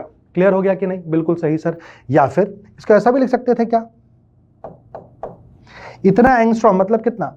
नैनोमीटर में दिया हुआ है। Yes sir. तो 1.227 अपॉन रूट वी, ये कितना हो जाएगा बताओ? नैनोमीटर लिख दूं क्या इसको? बिल्कुल लिख दो सर। तो लैम्डा डी की वैल्यू कितनी है बेटा? देख ध्यान से, 1.227 इंटू 10 की पावर -2 इक्वल टू 1.227 अपॉन क्या लिख दूं बेटा? Root we. क्लियर है? बिल्कुल सर। मैटर क्या कर दूं छोटे? क्लोज कर दो सर। और ये क्या लिखा हुआ है? ये लिखा है 1/100 इक्वल टू 1/रूट वी। क्लियर है कि नहीं बच्चे? Yes sir. तो क्या हो जाएगा? दोनों तरफ स्क्वायर कर देता हूं तो v की वैल्यू हो जाएगी 10 की पावर 4 वोल्ट्स। आंसर हो जाएगा ऑप्शन नंबर बी। आंसर हो जाएगा ऑप्शन नंबर बी। क्लियर है या नहीं है बच्चों? बिल्कुल सही सर। बढ़ते हैं। देखो कितना आसान है ना, एक बार फॉर्मूला आ गया आपको तो उसी से रिलेटेड। देखो ये 2020 में पूछा गया है और ये वाला 2019 में पूछा गया है। सेम, उसको इधर कर दिया, उसको इधर कर दिया। ठीक है कि नहीं? बिल्कुल सही सर। बढ़ते हैं आगे की तरफ। चलिए बात करते हैं अगले प्रश्न की ओर। अगला प्रश्न क्या कहता है? The wavelength lambda E of an electron and lambda P of a photon of same energy E R related by. बोल रहा है कि लैम्डा ई और लैम्डा पी में यदि इन दोनों की एनर्जी सेम है, मतलब फोटोन और इलेक्ट्रॉन की, तो इन दोनों के बीच में रिलेशनशिप स्टैब्लिश करिए। आइए देखते हैं बेटा। इस प्रकार का क्वेश्चन कई बार आई विल रिपीट, कई बार नीट एग्जाम में पूछ चुका है। तो मेक श्योर करेंगे बेटा इस क्वेश्चन को ध्यान से देखेंगे, क्योंकि सेम क्वेश्चन अलग अलग तरीकों से, अलग अलग लैंग्वेज से 3 से 4 बार पूछ चुका है। That's why it become very important, right? First of all this problem is important बेटा। तो इसको लिख लेते हैं सबसे पहले कि सूर्य सर ये इंपॉर्टेंट है। ध्यान से देखेंगे इलेक्ट्रॉन के वेवलेंथ और फोटोन के वेवलेंथ में सेम फॉर्मूला नहीं लगेगा, है ना? देखिए कैसे। इलेक्ट्रॉन का जो वेवलेंथ होगा उसको आप क्या लिखोगे सर? h अपॉन mv को क्या लिख सकते थे आप? Under root of 2 into m into E. This is equation number 1, right. और यही फोटोन का वेवलेंथ जो होता है वो लैम्डा को क्या लिख सकते हो आप बताओ बेटा? इसको लिखते हैं अपन hc अपॉन ई, hc अपॉन ई। बिल्कुल सही सूर्या सर। ये है सेकंड इक्वेशन। पहले को यदि आप स्क्वायर करो तो क्या मिलेगा? Lambda E square is equals to क्या मिला बेटा? H square upon 2m। बिल्कुल राइट सूर्या सर। और दूसरा ई की वैल्यू, दूसरा क्या मिला बेटा? E is equals to H C by lambda P. ये तो पता ही होगा आपको, E equal to H C by lambda होता है किसके लिए? फोटॉन्स के लिए। अब देखो ध्यान से, है ना? मैं ई की वैल्यू उठा के यहां पुट कर देता हूं तो क्या मिलेगा? ये मिलेगा lambda E square is equals to H square upon 2m times of what is the value of E? It is nothing but H C upon lambda P. H से एच का मैटर क्या हो चुका है? क्लोज। और यहां से lambda E square आ चुका है किसके बराबर बेटा? H into lambda p upon 2m into c. यहां से पता चला लैम्डा ई स्क्वायर डायरेक्टली प्रोपोर्शनल है लैम्डा पी के। ऐसा कौन सा ऑप्शन है बेटा? Lambda P is directly proportional to lambda E square. This is the answer to the problem. इसीलिए इसका ऑप्शन होना चाहिए पहला। ये कई बार पूछ चुका है, याद रखेंगे। यदि फोटोन और इलेक्ट्रॉन दोनों की एनर्जी सेम है तो उनका जो वेवलेंथ होगा वो होगा lambda P is directly proportional to lambda E square. बढ़ते हैं जीवन में आगे की तरफ। एक और स्क्रीन पे आपके सवाल देखिए, क्या है सवाल? An electromagnetic wave of wavelength lambda is incident on a photosensitive surface of a negligible work function. If m is the mass of a photoelectron emitted from the surface, de Broglie wavelength lambda d will be given by। ध्यान से देखना इस सवाल को बेटा। यदि आप सवाल पढ़ पा रहे हैं तो आपको समझ में आ रहा होगा कि इसके अंदर मैटर वेव और फोटो इलेक्ट्रिक इफेक्ट, दोनों के कंसेप्ट का यूज किया गया है। देख क्या बोल रहा है एक इलेक्ट्रोमैग्नेटिक वेव है लैम्डा का, जो कि क्या कर रहा है, एक नेग्लिजिबल वर्क फंक्शन पे आके हिट कर रहा है, जिसके कारण जो इलेक्ट्रॉन निकल रहा है, यदि उसकी D Broglie wavelength lambda D है, तो लैम्डा डी और लैम्डा में रिलेशनशिप स्टैब्लिश करके दिखाओ। आओ करते हैं। It's a good problem, right? ध्यान से देखना। मैं उम्मीद करता हूं एक बार आपने पॉज करके सवाल को जरूर सॉल्व कर लिया होगा बेटा ना, एक बार जरूर पॉज करके सॉल्व करना, तभी मजा है जीवन का, अन्यथा दिक्कत है छोटे। आ जा, बढ़ते हैं आगे की तरफ। देख क्या बोल रहा है वीरे, देखना ध्यान से देखना बच्चा। सूर्य सर ये बोल रहा है कि पहले तो एक सरफेस है, ये फोटो सेंसिटिव सरफेस है सूर्य सर। बिल्कुल सही मेरे भाई, फोटो सेंसिटिव सरफेस है ये। ऑल राइट सूर्य सर, इसके ऊपर लैम्डा वेवलेंथ का एक फोटोन आता है, टकराता है, जिसके कारण इसका जो वर्क फंक्शन है वो ऑलमोस्ट जीरो है, जिसके कारण एक इलेक्ट्रॉन इजेक्ट होता है और जिसकी डी ब्रॉय वेवलेंथ कितनी है, लैम्डा डी है। Now they have asked us कि भैया लैम्डा डी और लैम्डा में क्या रिलेशनशिप होगा। तो सबसे पहले तो मुझे आप ये बताओ कि क्या मैं बोल दूंगा आने वाली एनर्जी जो है, आने वाली एनर्जी वो रिस्पॉन्सिबल है किसके लिए, work function plus kinetic energy के लिए। Yes sir definitely. तो फाई की वैल्यू 0 है इस क्वेश्चन में, तो ई की वैल्यू में ऑलमोस्ट बोल दूं क्या बंधु, के के बराबर होने वाली है। परफेक्ट सर, तो के की वैल्यू एक्चुअली में hc बाय लैम्डा के बराबर है या नहीं? बिल्कुल सही सूर्या सर, मुझे किसी भी प्रकार की कोई समस्या नहीं है, क्योंकि आने वाली एनर्जी फोटोन लेके आ रहा है और फोटोन की एनर्जी कितनी होती है, hc बाय लैम्डा होती है। परफेक्ट, आगे चलते हैं। मुझे बताओ आपको लैम्डा डी ब्रॉय कितना होता है, h अपॉन एम वी लिख लो, या फिर h upon under root of 2m लिख लो, 2m के लिख लो, एक ही बात है। यस सर एक ही बात है। ये क्या है, momentum p square is equals to p square upon 2m is equals to k होता है। आई होप आपको पता होगा ही। यस सर, p क्या है यहाँ पे, लीनियर मोमेंटम है, k क्या है यहाँ पे, काइनेटिक एनर्जी है ना। तो p स्क्वायर अपॉन 2m कितना होता है, k होता है। यदि ऐसा है तो लैम्डा d को मैं क्या बोल सकता हूँ बेटा, देखना ध्यान से, इसको लिख सकता था h upon under root of 2mk। All right everyone, उसको उठा के यहाँ पे लिख दिया मैंने। ये आ गया आपके पास लैम्डा डी की वैल्यू, ये आ गया आपके पास k की वैल्यू। k की वैल्यू उठा के डाल दूं क्या यहाँ पे? यस सर डाल दो बिल्कुल। तो lambda D square is equals to लिखा है ये h square upon 2m into k, and the value of k is hc divided by lambda। h से h का मैटर क्या हो चुका है, क्लोज। क्या आ गया बेटा relation, lambda D square is equals to h upon 2mc into lambda. जो भी इस प्रकार का ऑप्शन दिखेगा वही इस प्रश्न का बिल्कुल सही जवाब है बंधु। और ऐसा कौन सा है, lambda D square is equals to, उल्टा लिख दिया, लैम्डा डी स्क्वायर, सही लिखा है ना, सही लिखा है, सही है। Lambda D square is equals to h upon 2mc into lambda. Lambda D square is equals to h upon, ये रहा, lambda D square is equals to h upon 2mc into lambda. I guess option number D से ये match खा रहा है। बिल्कुल sir, तो option number 4 should be the answer to the problem. Yes, option 4 is the answer to the problem. I hope आप लोगों को समझ में आया बेटा कैसे सॉल्व किया गया है। It's a very good problem. ये और पिछला प्रॉब्लम दोनों बहुत अच्छे प्रॉब्लम है बच्चों ना। इनको जब भी आप मॉडर्न फिजिक्स रिवाइज करें, इन दोनों प्रॉब्लम को आप जरूर रिवाइज करें। बढ़े जीवन में आगे की तरफ। यस सर, एक और सवाल आपकी स्क्रीन पर पूरे 2 रुपयों के लिए। बताइए क्या है प्रश्न। प्रश्न है कि the graph which shows the variation of D Broglie wavelength of a particle and associated momentum p is. आपको तो बहुत अच्छे से पता है सर, लैम्डा होता है h अपॉन p और ये चचा जान है कांस्टेंट। तो इससे क्या पता चला, lambda p is equals to constant. और ये किसका ग्राफ है, it is a graph of rectangular hyperbola. All right everyone, this is a graph of rectangular hyperbola. अति परवलय का ये वक्र है। तो अति परवलय कैसा दिखता है, ऑप्शन 3 जैसा दिखता है। इसीलिए इसका आंसर होना चाहिए ऑप्शन नंबर 3। बढ़े आगे की तरफ। यस सूर्या सर, तो हो जाते हैं थैंक्स मॉडर्न फिजिक्स 1 के लिए। अब अपन चर्चा करेंगे बेटा atomic physics and nuclear physics के ऊपर। साथ ही साथ में हम देखेंगे सेमीकंडक्टर्स के बारे में। पढ़ते हैं अगले सवाल पे। चलिए बात करते हैं मॉडर्न फिजिक्स 2 की, और सबसे पहला सवाल आपकी स्क्रीन पर। ऑलराइट एवरीवन, मैं उम्मीद करता हूं कि आपको आरएन, वीएन और टोटल एनर्जीज के फॉर्मूला आपको बहुत अच्छे से आते होंगे। एक बार मैं रिकॉल भी कर दूंगा अगर क्वेश्चंस में उसकी आवश्यकता पड़ेगी तो, है ना। मतलब आरएन वीएन मतलब क्या है, nth ऑर्बिट में रेडियस कितना होगा, nth ऑर्बिट में वेलोसिटी कितना होगा और nth ऑर्बिट में एनर्जी कितना होगा। ये तीनों फॉर्मूले प्यारे बच्चों आपको आने चाहिए। आइए देखते हैं अगला सवाल। Some energy level of a molecule are shown in figure. The ratio of wavelengths lambda 1 is to lambda 2 is given by।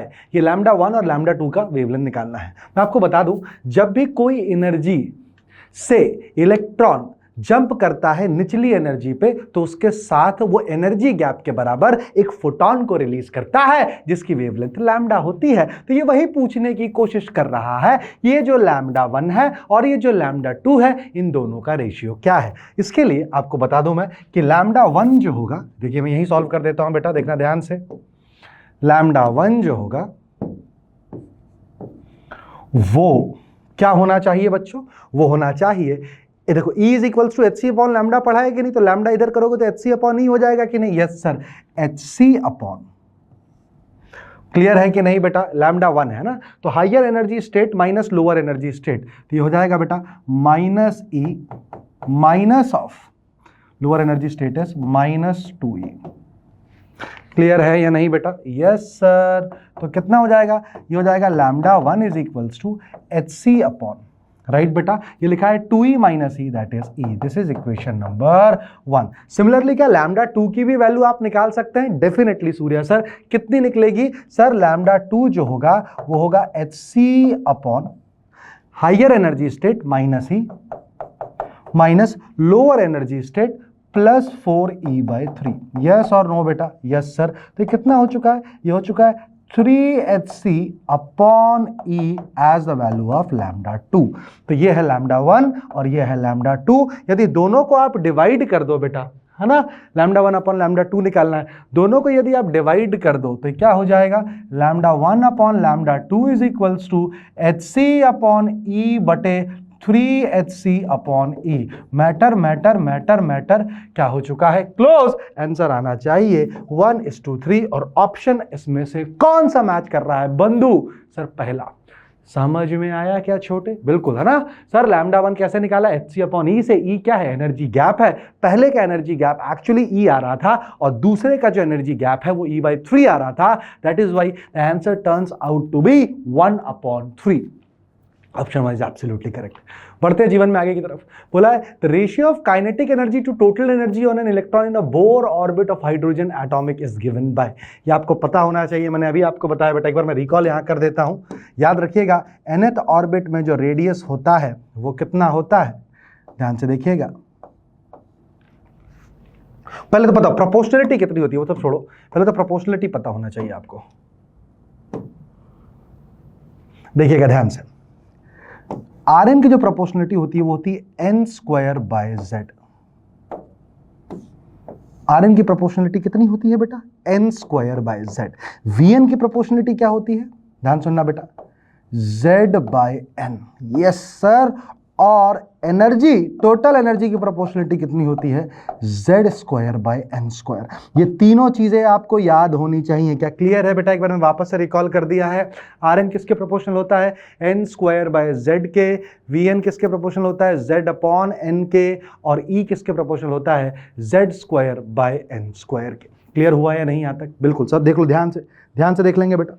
ये तो बात होगी प्रोपोर्शनलिटी की, और एग्जैक्ट फॉर्मूले की यदि बात करोगे, दोनों तो आपको याद होने चाहिए बेटा। तो बगल में लिखते हैं अपन, Rn जो होता है वो होता है 0.53 n²/z एंगस्ट्रॉम्स। याद रखेंगे क्या, यस सर। Vn जो होता है वो होता है 2.2 × 10⁻⁶ z/n मीटर पर सेकेंड। सिमिलरली जो टोटल एनर्जी होता है En वो होता है -13.6 z²/n² इलेक्ट्रॉन वोल्ट्स। ये तीनों फॉर्मूले आपको याद रखना है बच्चों। साथ ही साथ में मैं सारी चीजें एक साथ बता दिया हूं बेटा एक बारी में। साथ ही साथ में आपको पता होना चाहिए जो काइनेटिक एनर्जी होता है वो नेगेटिव ऑफ टोटल एनर्जी होता है, और ये दोनों u/2 होते हैं, सॉरी जो टोटल एनर्जी होता है वो नेगेटिव ऑफ काइनेटिक एनर्जी होता है और वो होता है U/2 के बराबर। क्लियर है या नहीं है बेटा?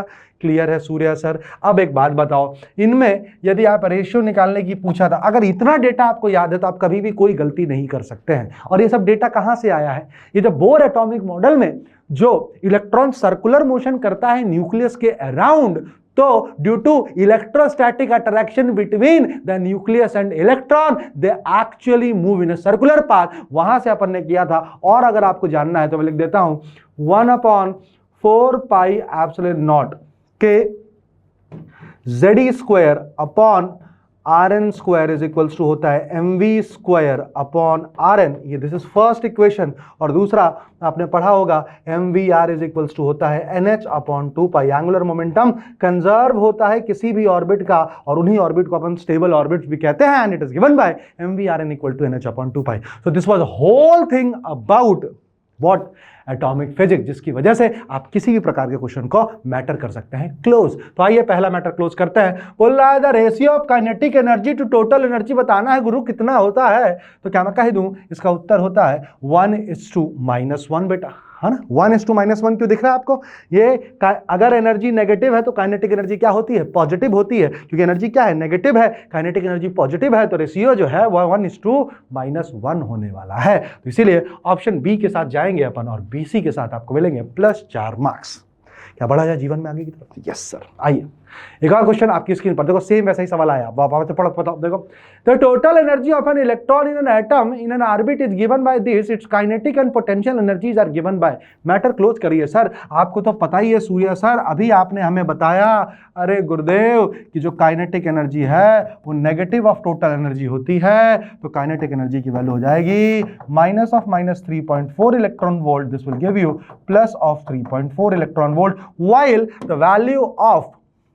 while the value of potential energy is 2 times of total energy. So could I say this is 2 times of 3.4 electron volt with a negative sign? This will give you -6.8 electron volt. Is it fine everyone?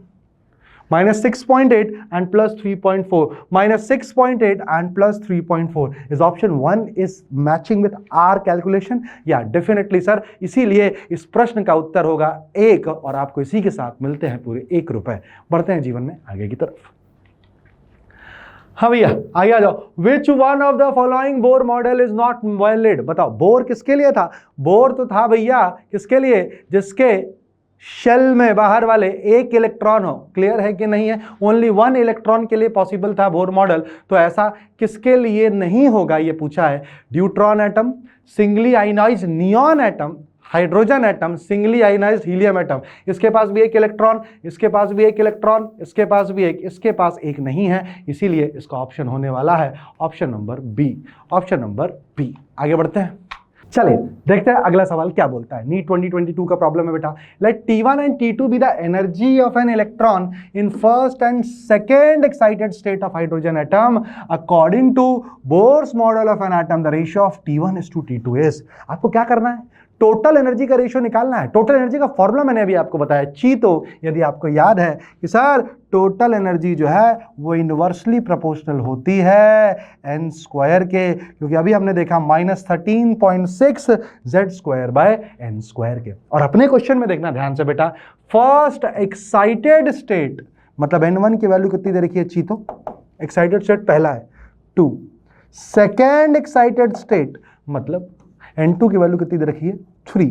तो क्या मैं बोल दूं बेटा T1/T2 होगा n2/n1 का whole square, और सूर्य sir ये हो जाएगा 3/2 का whole square, that is 9:4 should be the answer to the problem. And इसीलिए ऑप्शन नंबर कौन सा होना चाहिए? इसका करेक्ट सी होना चाहिए।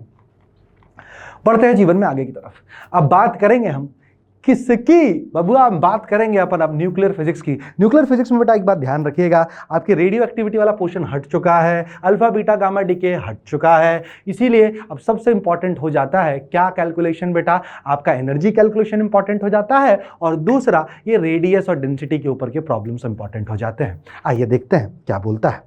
तो वो बोलता है कि भैया if the nuclear radius of 27 AL is 3.6 Fermi, then the approximate nuclear radius of 64 Cu in Fermi is। करेंगे ट्राई बेटा, पॉज करेंगे, make sure to try it out. जल्दी से ट्राई करके दिखाएंगे बेटा। आपको इसके लिए पता होना चाहिए, क्या पता होना चाहिए मैं आपको बता देता हूं बेटा। R जो होता है वो होता है R0 a to the power 1/3 और R0 होता है 1.1 फर्मी मीटर। आई होप आपको न्यूक्लियर रेडियस का ये फॉर्मूला मालूम हो। बिल्कुल सर, मालूम ही मालूम है। अब देखिए ध्यान से, है ना, 27 यदि ए की वैल्यू है तो 3.6 फर्मी है, तो क्या मैं कह दूं sir R1 upon R2 is equals to A1 upon A2 to the power 1/3। Yes और नो बच्चों? Yes sir. R1 की वैल्यू कितनी दे रखी है चीतो? ये दे रखी है सूर्य सर 3.6 फर्मी। R2 की वैल्यू नहीं पता है सर, यही निकालना है अपने को। अच्छा, A1 की वैल्यू सूर्य सर ये 27 है और नीचे सूर्य सर ये 64 है। क्या बोलती पब्लिक? सही है, सही है, सही है, सही। 27 है और ये क्या है बेटा? 64 है। ये 27 है, ये 64 है, और तो और सूर्य सर इसकी पावर अपने को 1/3 भी करना पड़ेगा। तो एक बात बताओ, ये क्या 3 का क्यूब है? Yes sir. ये क्या 4 का क्यूब है? Yes sir. तो इसको क्या लिख दूं बेटा? 3/4 is equals to 3.6 upon R2। तो ये कितना हो जाएगा? 1.2। यहां से R2 बोला जाएगा आपको 4 × 1.2, 12 चौक 48, 4.8 fermi metre should be the answer to the problem. 4.8। कितना सुंदर सा उत्तर आ चुका है आपके सामने स्क्रीन पर, ऑप्शन नंबर 1। क्या बढ़ा जाए जीवन में आगे की तरफ? Yes sir. चलिए एक और सवाल देखिए। क्या अब ये एनर्जी वाला प्रॉब्लम है ना। Certain mass of hydrogen है ना is changed to helium by the process of fusion. The mass defect in fusion reaction is 0.02866 U. The energy liberated per U is। आपको energy liberated per U calculate करना है। कैसे calculate करेंगे आइए देखते हैं।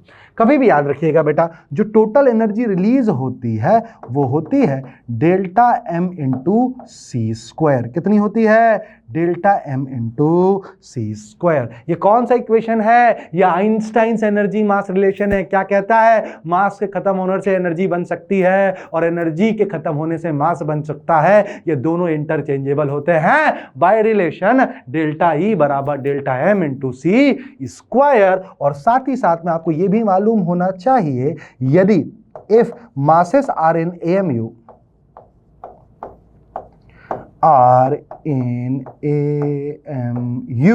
then delta E could be written as delta M × 931 MeV. This is the formula, right बेटा? Delta E, sorry, not delta M। Yes और नो बच्चों? Yes sir. डेल्टा M की वैल्यू कितनी दे रखी है बंधु? सर 0.02866 × 931। यस और नो बेटा? Yes sir.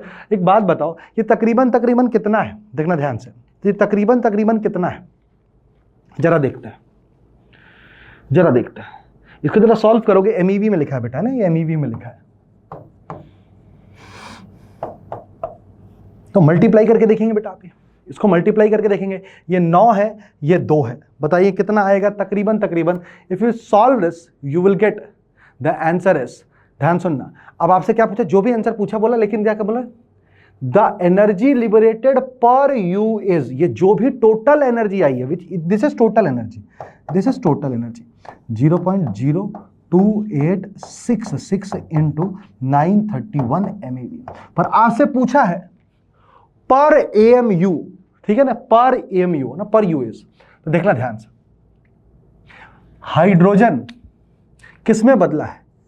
हीलियम में बदला है ना। ये पर न्यूक्लियन बोलना चाहिए, इसमें थोड़ा सा गलत हुआ है, पर ठीक है, क्लियर कर लेते हैं। पर न्यूक्लियन पूछा है, ठीक है ना। पर न्यूक्लियन कितना होगा? तो टोटल एनर्जी निकाल लिए, और पर न्यूक्लियन, ठीक है, पर न्यूक्लियन। तो कितने न्यूक्लियन होते हैं हीलियम में? क्योंकि हाइड्रोजन हीलियम में बदला सर, 4 होते हैं, 4He2। तो इसको किससे डिवाइड करना पड़ेगा? छोटे 4 से डिवाइड करना पड़ेगा। तो कितना आ जाएगा? जरा देख, ये तकरीबन 0.07 आएगा। सही है कि नहीं है? सही है कि नहीं है? देख ध्यान से, मैं आगे सॉल्व भी नहीं कर रहा, भाड़ में जाए। क्यों? मैं ऐसे सॉल्व करता हूं। क्यों? मैं रैंडम गेस लगाता हूं कि आंसर किसके आसपास आएगा। तो 931 × 0.7, 7 9 63। सर आंसर में 6 आना चाहिए, बात खत्म हो गई है। आंसर में 6 सिर्फ एक ही जगह है, ऑप्शन नंबर डी में, बात खत्म। Matter close. यस और नो बेटा? Yes sir. तो ऑप्शन क्या होना चाहिए? डी। दोबारा मैं बोलूंगा, हाइड्रोजन किस में बदला गया है दोस्तों? कुछ कुछ कुछ कुछ कुछ करके हीलियम में बदला गया होगा 4He2 में, जिसके अंदर कितनी एनर्जी रिलीज हुई? डेल्टा एम इंटू सी स्क्वायर। टोटल एनर्जी निकाल लिया, पर क्वेश्चन बोला है एनर्जी लिबरेटेड पर न्यूक्लियन कितना होगा? तो हीलियम में कितने न्यूक्लियन होते हैं? 4। तो डिवाइड कर दिया 4 से, उत्तर पता चल गया अपने को 6.675 MeV। बढ़ते हैं जीवन में आगे की तरफ। अगला सवाल देखते हैं क्या कहता है। ये कहता है the binding energy per nucleon of 7Li3 and 4He2 nuclei are given by फलाना एंड ढिमकाना respectively, then in the nuclear reaction फलाना the value of energy Q released is. यार Q वैल्यू का फॉर्मूला आपको पता होना चाहिए, इसके ऊपर क्वेश्चन पूछा जा चुका है, पूछेगा भी, याद रखिएगा बच्चों। मैं लिख देता हूं the value Q value is the energy released in a nuclear reaction. It is energy released in nuclear reaction is given by mass of reactant minus mass of product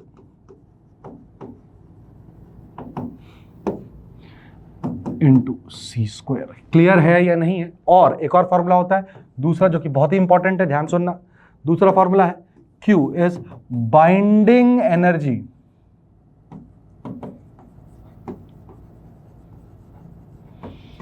of product minus reactant। और याद रखना, कभी भी nuclear reaction feasible तभी होती है जब Q value positive होती है। याद रखेंगे कि तीनों स्टेटमेंट बेटा? Yes sir. Q value is positive for feasible nuclear reaction। That simply means चाहे कुछ हो जाए, प्रोडक्ट में आने वाले हर एक एलिमेंट का बाइंडिंग एनर्जी रिएक्टेंट से ज्यादा होगा, तभी तो रिएक्शन होगा। यदि मजबूत नहीं बनना होगा जीवन में, मजबूत यदि नहीं बनना होगा जीवन में, तो जीवन की गई खामियों का मतलब ही क्या? तो इसीलिए जो भी खामियां होती हैं आपके जीवन में, जो भी एक्सपेरिमेंट आपके ऊपर लाइफ परफॉर्म करता है, वो आपको और मजबूत बनाता है। तो हमेशा याद रखिएगा बेटा, in any nuclear reaction happening you always must remember this statement that binding energy of each and every product is more than binding energy of reactants. Yes और नो बेटा? Yes sir. आइए चलते हैं, अब क्वेश्चन करते हैं। अपने को पता चल गया फॉर्मूला, अभी खत्म करेंगे सर, अभी हटाओ उसको, बहुत टाइम ले रहा हो। देखो, तो binding energy per nucleon is 7Li3 and 4He2 है ना। तो एक ध्यान से, तो binding energy of lithium will be what बेटा? पर न्यूक्लियन कितना है? 5.60। तो it will become 5.60 multiplied by 7 mega electron volt. Is it correct everyone? Yes sir. Binding energy of helium कितना हो जाएगा बेटा? सर ये हो जाएगा 7.06 मल्टीप्लाइड बाय, क्या लिख दूं? 4 लिख दूं सर, मेगा इलेक्ट्रॉन वोल्ट। क्या क्लियर है सबको? Yes Surya sir. आगे बढ़े? Yes sir. अब बताओ इस इक्वेशन में Q वैल्यू कितनी रिलीज होगी? बिल्कुल पता करते हैं। आइए, यहां पे एक चीज मिस कर दी इन्होंने, 1H1 होता है ना। बाइंडिंग एनर्जी ऑफ 1H1 कितना होगा बेटा? एक ही तो प्रोटॉन है, किसको बांधना है? किसी को नहीं बांधना है। तो भैया बाइंडिंग एनर्जी ऑफ 1H1 क्या होता है? 0 होता है। आइए सॉल्व किया जाए। तो binding energy of reactant, sorry binding energy of product minus binding energy of reactant, यही फॉर्मूला पढ़ा था? Yes sir. तो प्रोडक्ट में कौन है भैया? हीलियम है, हीलियम है, हीलियम है, हीलियम है। तो टोटल हीलियम का कितना है? 4 इंटू 7.06। ऐसे कितने हीलियम के प्रोडक्ट है? 2। तो 2 into 4 into 7.06 minus binding energy of product reactant. तो 1H1 का तो 0 है, 7Li3 का कितना हो जाएगा बेटा? 5.60 मल्टीप्लाइड बाय 7, मल्टीप्लाइड बाय 7। इसको जरा सॉल्व करेंगे तो कितना आएगा? आइए देखते हैं। तकरीबन है ना। 4 दूनी 8, 7 8 56, 5 7 35। क्लियर है कि नहीं है? 56 और 35, यही होगा आई गेस। कुछ गलत तो नहीं किया? देख लो एक बार ध्यान से। हीलियम है 4, 4 दूनी 8, 7 बटे 56, बिल्कुल सही है, बिल्कुल सही है, बिल्कुल सही है। और 6 7 42, 56 और 42 है ना, ये 5.60 है ना, हाँ ठीक है। ये लग रही है 5.5 है ना, तो 5 7 35, 40 मान ले इसको, 40 मान ले, 40 मान ले। ये इसको कितना मान लेते हैं, 56 मान लेते हैं, है ना। 56 में से 40 गया, 16 के आसपास आएगा, एक ही दिख रहा है भैया 16 के आसपास। 17.3 mega electron volt is the answer to the problem. कितना हो जाएगा, option number D is the answer to the problem. अगला सवाल आपकी स्क्रीन पर पूरे 2 रुपीज के लिए वंस मोर। देखिए क्या सवाल है। If radius of 27Al13 nucleus is taken to be RAL, then the radius of 12553T nucleus is given by. मैंने अभी आपको इसका फॉर्मूला बताया, क्या खटाक से करना है बेटा, बहुत ईजी है, बहुत ईजी है। R is equals to R0 a की पावर 1/3 बताया गुरुदेव आपने, और आपने तो ये भी बताया यदि इसको RAL ले लें तो देखना ध्यान से, RAL is equals to R0, a की वैल्यू कितनी है इसकी 27, इसके पावर 1/3। अगला बता, आरते क्या ले लूंगा, R0, इसका ये कितना है 125 की घात कितनी है 1/3, दोनों को डिवाइड कर दूं, मार दूं मैटर क्लोज। यस सर, मार दिया मैटर क्लोज। अरे बोल दे छोटे, आगे क्या होगा सर, RAL अपॉन आरते बराबर कितना हो जाएगा 3/5, आरते बराबर 5/3 इंटू RAL, और मैटर बराबर क्या हो जाएगा क्लोज। ऐसा कुछ दिख रहा है, ऐसा कुछ दिख रहा है। ऑप्शन नंबर डी दिख रहा है सर, कितना सुंदर सा, कितना सुंदर सा ऑप्शन नंबर डी दिख रहा है सर, 5/3 इंटू RAL। तो इसी के साथ मॉडर्न फिजिक्स 2 भी होता है समाप्त बच्चों। अब बात करेंगे अपन सेमीकंडक्टर एंड लॉजिक गेट्स की। चलिए दोस्तों, तो बात करते हैं अगले टॉपिक की, सेमीकंडक्टर्स एंड लॉजिक गेट। देखिए बेटा, रीसेंट टाइम में semiconductor and logic gate has become a very important topic. तो आपको इनके क्वेश्चंस की प्रैक्टिस बहुत अच्छे से करनी है, स्पेसिफिकली लॉजिक गेट, है ना। और ट्रांजिस्टर हट चुका है, तो डायोड्स के बारे में इंफॉर्मेशन आपको बहुत अच्छे से होनी चाहिए। आइए देखते हैं पहला प्रश्न आपकी स्क्रीन पर क्या है। So it says that for the logic circuit shown the truth table is. तो इस टाइप की प्रॉब्लम को कैसे करेंगे, आइए देखते हैं ध्यान से। बच्चों याद रखेंगे, याद रखना है बेटा, कंसेप्ट रिक्वायर्ड, है ना। मैं एक बार सिखा देता हूं ताकि बार बार आप इस बात का ध्यान रखें। Concept required to solve this problem.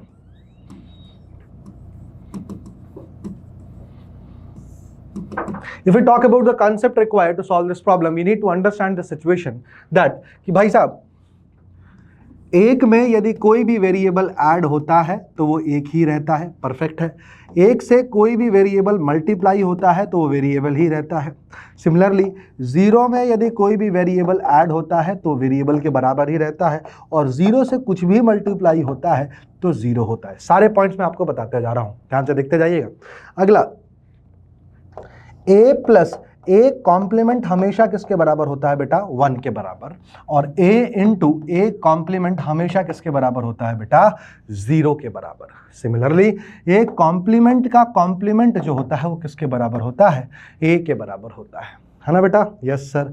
Similarly एक और चीज ध्यान दीजिएगा, एक और चीज का ध्यान, डी मॉर्गन्स थ्योरम क्या बोलता है, a डॉट b का बार जो होता है वो होता है a bar plus B bar, dot बन जाता है प्लस और सबके ऊपर बार चढ़ जाता है। ऐसे ही a प्लस बी का बार जो होता है वो होता है बेटा a bar dot B bar, plus क्या बन जाता है, डॉट बन जाता है। इन सारे लॉजिकल फंक्शंस को आपको पता होना चाहिए। ये जो बुलियन ऑपरेशंस हम लगाएंगे ये सारी की सारी चीजें काम आने वाली है, राइट बेटा, है ना। तो इन सब चीजों को ध्यान में रखते हुए हम क्वेश्चन को सॉल्व करते हैं। तो बोल रहा है यहाँ पे a है, ये नॉट है, तो ये क्या मिलेगा बेटा, a बार मिलेगा। यहाँ पे क्या मिलेगा, b बार मिलेगा। ये कौन सा गेट है, ये नॉर गेट है, दिख रहा है आपको, और के आगे एक नॉट लगा हुआ है, तो ये कौन सा गेट है बेटा, ये नॉर गेट है। तो आउटपुट क्या मिलेगा मुझे बताओ Surya sir, a bar plus b बार का होल बार।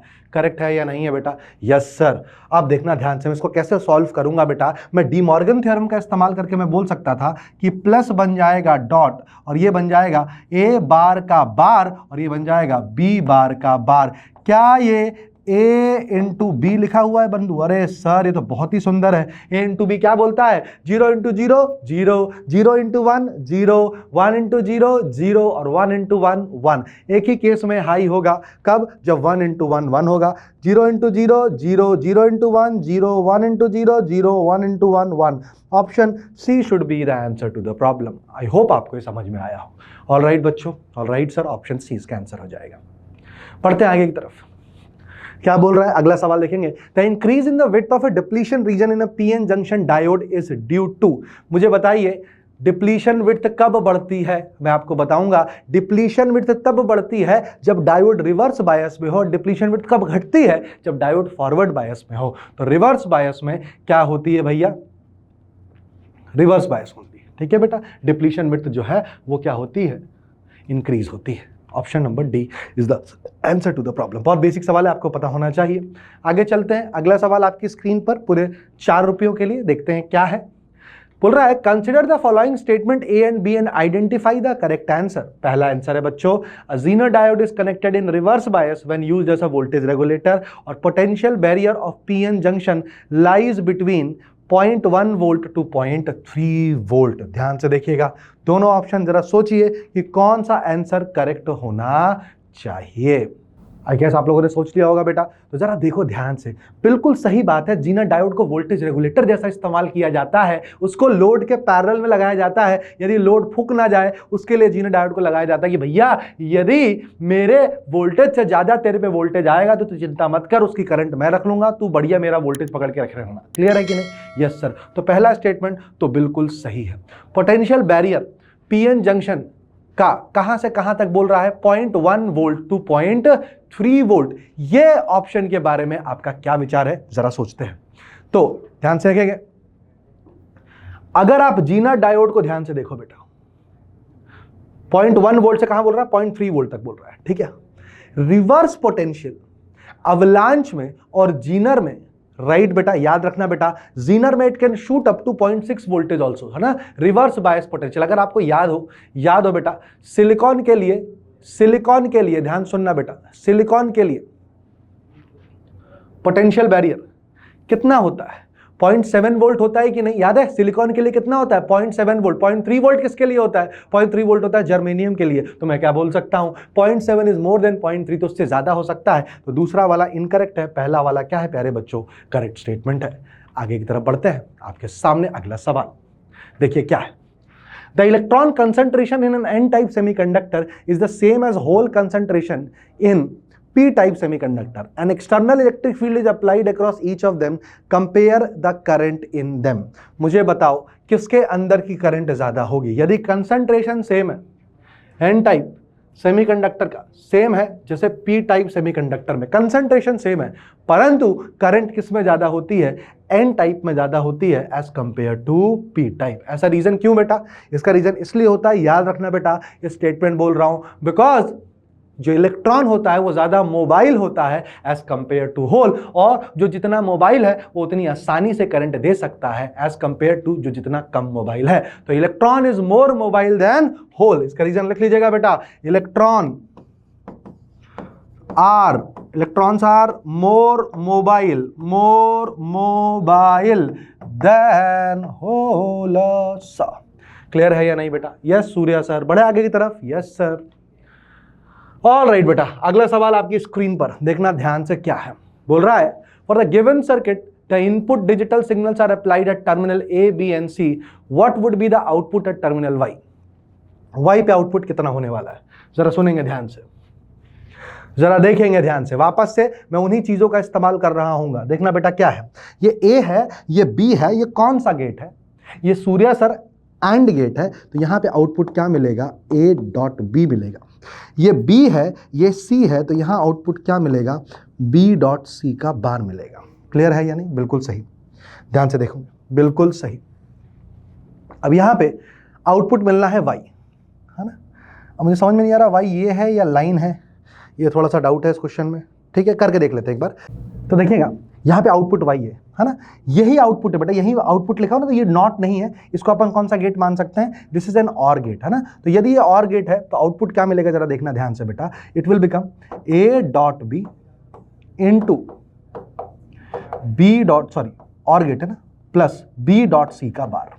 यस और नो बच्चों देखेंगे ध्यान से, क्या मिलेगा बेटा, ए डॉट बी तो ऊपर से मिला, बी डॉट सी का होल बार तो यहां से मिला, और आपको आउटपुट कितना मिल जाएगा, A dot B plus B dot C bar. अब जरा देखेंगे ध्यान से, देखो बेटा, ये लिखा हुआ है 0, ये भी है, ये भी कितना है बेटा 0, ये 5 वोल्ट है तो ये लिखा हुआ है 1, ये कितना लिखा हुआ है बेटा 0 0 1, ये कितना लिखा हुआ है 1 0 1, ये क्या लिखा हुआ है बेटा 0 1 0, ये क्या लिखा हुआ है बेटा 1 1 0। ऐसे ना 3-4 को अपन चेक कर लेते हैं, अपने का आंसर पता चल जाएगा। जरा पुट करो वैल्यू, सबसे पहले ए और बी को पुट करो, है ना, ए बी और सी तीनों को पुट करो, है ना, तो आउटपुट देखना है क्या मिलेगा। सबसे पहला 0 0 0 0 पुट करो तो ये हो जाएगा 0 प्लस 0 इंटू 1, 0 इंटू 1 क्या होगा 0, 0 का बार कितना होगा 1, तो 0 प्लस 1 कितना आया 1। तो सबसे पहला आउटपुट जिसमें 0 होगा वो तो आउटपुट नहीं हो सकता,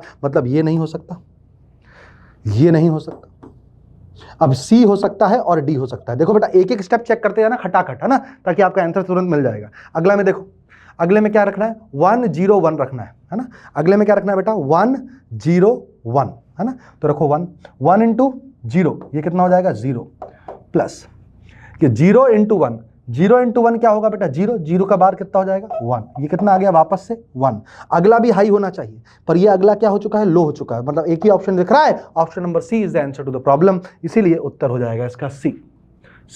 देख रहे हैं आप लोगों ने मैंने कैसा सॉल्व किया बेटा, मैंने ध्यान सुनते जाइएगा, जैसे जैसे सारे ऑप्शंस को निगलेक्ट करता गया हूं, है ना, पूरा प्लॉट करने की आवश्यकता नहीं है, 2 ही वैल्यूज के अंदर आपको दिख गया कि किसका आंसर सही होगा। हर एक स्टेप के बाद आप ऑप्शन मैच करिए, हो सकता है कई बार सिर्फ पहले स्टेप में ही आंसर मिल जाता है, राइट, तो इस बात का आपको ध्यान रखना है। आगे चलते हैं, एक और सवाल, in half wave rectification if the input frequency is 60 hertz then output frequency would be. जल्दी से बताइए, टाइम लीजिए बेटा सोचने का, खटाक से बताइए, यदि इनपुट फ्रीक्वेंसी ऐसा है तो आउटपुट फ्रीक्वेंसी पे क्या फर्क पड़ने वाला है। हाफ वेव रेक्टिफायर है बेटा, है ना, हाफ वेव रेक्टिफायर है, मतलब क्या, मतलब यदि इनपुट में आपने ऐसा सिग्नल दिया है तो आउटपुट में आपको कैसा सिग्नल मिलेगा। ध्यान से देखना बेटा, ऐसा फिर नहीं मिलेगा, उसके बाद वापस से ऐसा फिर नहीं मिलेगा, तो क्या इसकी जो टाइम पीरियड है और इसका जो टाइम पीरियड है ये दोनों अभी भी सेम है क्या। यस सूर्या सर, अभी भी टाइम पीरियड सेम है, जिसकी वजह से फ्रीक्वेंसी सेम रहेगी। यदि ये 60 हर्ट्ज है तो उत्तर भी क्या रहने वाला है बेटा 60 हर्ट्ज। याद रखेंगे, in half wave rectification the output frequency has a same value as input frequency. In fact for full wave rectification, full wave में क्या होता है, ऐसा ऐसा हो जाता है, हाँ या ना बेटा, हाँ, तो टाइम पीरियड कितना हो जाता है, पहले इतना टाइम पीरियड था, अब टाइम पीरियड क्या हो जाएगा आधा, टाइम पीरियड आधा, मतलब फ्रीक्वेंसी क्या हो जाती है डबल। यही फुल वेव के लिए पूछा होता था, आंसर कितना हो जाता है बेटा 120 हर्ट्ज। बढ़ते हैं आगे की तरफ, देखते हैं अगला सवाल क्या बोल रहा है। A full wave rectifier consist of 2 PN junction diode, a center tape transformer, capacitor and load resistance. Which of these component remove the AC ripple from the rectified output? तो ध्यान सुनेंगे बेटा, इनमें से कौन से जो कंपोनेंट है वो एसी रिपल्स को हटाता है। तो रिपल को हटाने के लिए आरसी फिल्टर सर्किट का इस्तेमाल किया जाता है प्यारे बच्चे, क्यों, क्योंकि कैपेसिटर आने वाले वोल्टेज में रिपल्स को कम करता है। तो याद रखेंगे इसका ऑप्शन होता है B, capacitor is responsible for removing the AC ripples from the rectifier output. Rectifier का आउटपुट है ना, रेक्टिफाई कौन कर रहा है तो पीएन जंक्शन डायोड रेक्टिफाई कर रहे हैं, पर उसके आउटपुट से रिपल कौन हटा रहा है, कैपेसिटर हटा रहा है। तो इस बात का ध्यान रखेंगे, ऑप्शन नंबर क्या हो जाएगा, बी हो जाएगा। अगला सवाल आपकी स्क्रीन पर देखेंगे क्या है, देखिएगा ध्यान से, क्वेश्चन को पॉज करके आप जरूर एक बार सॉल्व करने की कोशिश करिएगा बेटा, it will give you the right answer. आइए, बोल रहा है photovoltaic device can convert optical radiation into electricity. बिल्कुल सही बात है। Zener diode is design to operate under reverse bias इन अभी थोड़ी देर पहले सेम प्रॉब्लम किया, स्टेटमेंट 2 भी करेक्ट है। और फोटोवोल्टाइक सेल का काम क्या होता है, बिल्कुल सही है, आने वाली ऊर्जा को करंट इलेक्ट्रिसिटी में बदल देना, आने वाली सनलाइट को इलेक्ट्रिसिटी में बदल देना। तो both statement 1 and statement 2 are absolutely correct. Moving on to the next problem. आइए भैया, नीट 23 का सवाल है, चलिए देखते हैं इसका उत्तर क्या होने वाला है। वापस से वही सॉल्व करेंगे उसी तरीके से, है ना, अपन एक एक आउटपुट को निकालते जाएंगे और जैसे जैसे आउटपुट अपने निकलते जाएंगे वैसे वैसे अपन आंसर मार्क करते जाएंगे, आपका समय बहुत बचेगा। चलो sir, for the following logic circuit the truth table is, ये ए है ब्रो, यहाँ पे क्या मिलेगा ए बार, यहाँ क्या मिलेगा ब्रो बी बार। इस गेट को देख तू ध्यान से, ए बार डॉट बी बार का whole bar, is it fine. ये कैसा गेट है, नंद गेट है। नंद गेट क्या करेगा, ए बार नैंड गेट है ना, ए बार डॉट बी बार, पहले तो एंड आउटपुट देगा उसके बाद इसका नॉट लगाएगा। चलो इसको सॉल्व कर सकता हूँ क्या मैं, देख ध्यान से, डी मॉर्गन्स थ्योरम से सॉल्व किया जा सकता है। डॉट बन सकता है प्लस, और ये बन जाएगा ए बार का बार, और ये बन जाएगा बी बार का बार। क्या लिखा है? ये लिखा है ए प्लस बी। अरे Surya sir, 0 plus 0 0, 0 plus 1 1, 1 plus 0 1, 1 plus 1 क्या होना चाहिए? 1 होना चाहिए। ऑप्शन कौन सा है? ऑप्शन नंबर 1 होना चाहिए। क्लियर है कि नहीं बेटा? दिख रहा है आपको? 0 प्लस 0 0, 0 प्लस 1 1 होना चाहिए, तो ये भी नहीं हो सकता, ये भी नहीं हो सकता, ये भी नहीं हो सकता, तो एक ही बचा 1। बढ़ते आगे की तरफ। बोल रहा है the circuit is equivalent to, कौन से सर्किट के बराबर है ये? अगला सवाल देखते हैं बेटा। मुझे बताओ बेटा, ध्यान सुनना, है ना? ये लिखा है ए, ये लिखा है बी, है ना? तो यहां पे क्या आउटपुट मिलेगा जरा मुझे बताना, है ना? ये और गेट है, तो ये लिखा है सूर्या सर ए प्लस बी का बार। यस और नो बेटा? देख लो ध्यान से। क्लियर है कि नहीं? देखो ध्यान से, ये ए है, ये बी है, पहले तो और है तो ए प्लस बी है, और एक नॉट है तो ए प्लस बी का बार, और इसको वापस से नैंड गेट में डाला है डॉट में। क्लियर है कि सेम ही इनपुट को कोई काम ही नहीं करेगा, नॉट जैसा काम कर रहा है। एक और बार इसका बार कर दोगे तो यहाँ पे आउटपुट मिलेगा ए प्लस बी। उसके बाद एक और बार कर दोगे तो आउटपुट क्या मिलेगा? ए प्लस बी का होल बार। ए प्लस बी का होल बार क्या होता है बंधु? ए प्लस बी होता है और पर होल बार क्या हो जाता है? NOR gate. क्या होना चाहिए इसका उत्तर? Option number 1। बढ़ते हैं आगे की तरफ। बोल रहा है the symbolic representation of 4 logic gates are given below. कौन कौन से क्या है? The logic symbol for OR, NOT and AND. और कौन सा होता है मुझे बता बेटा? बहुत ही सिंपल है, बहुत ही सिंपल है। इज दिस और? Yes sir. Is this and? Yes sir. Is this NAND? Yes sir. Is this not? Yes sir. खत्म। देख लो क्या क्या है। और वाला कौन सा है? चौथा। चौथा हो गया और, ठीक है भैया। उसके बाद नॉट वाला कौन सा है? दूसरा। चौथे के बाद दूसरा ऑप्शन क्या हो जाएगा? डी। और नैंड कौन सा है बेटा? पहला वाला। आई होप आप लोगों की बात बहुत अच्छे से समझ में आई हो। चले आगे की तरफ। यस सूर्य, देखो कितने आसान आसान सवाल है यार। इसके क्वेश्चंस मैं बता रहा हूं एकदम फोकट के, फ्री फोकट के मार्क्स हैं बेटा। You can never miss this questions, right बेटा? Right sir. आइए अगला सवाल क्या बोल रहा है? To get an output y is equals to 1 from the circuit shown below, then the input must be. Output 1 चाहिए अपने को ना, तो ध्यान से देख। ये a है, ये b है। यहाँ क्या लिख दूं सूर्या सर? ये लिखा है a प्लस बी।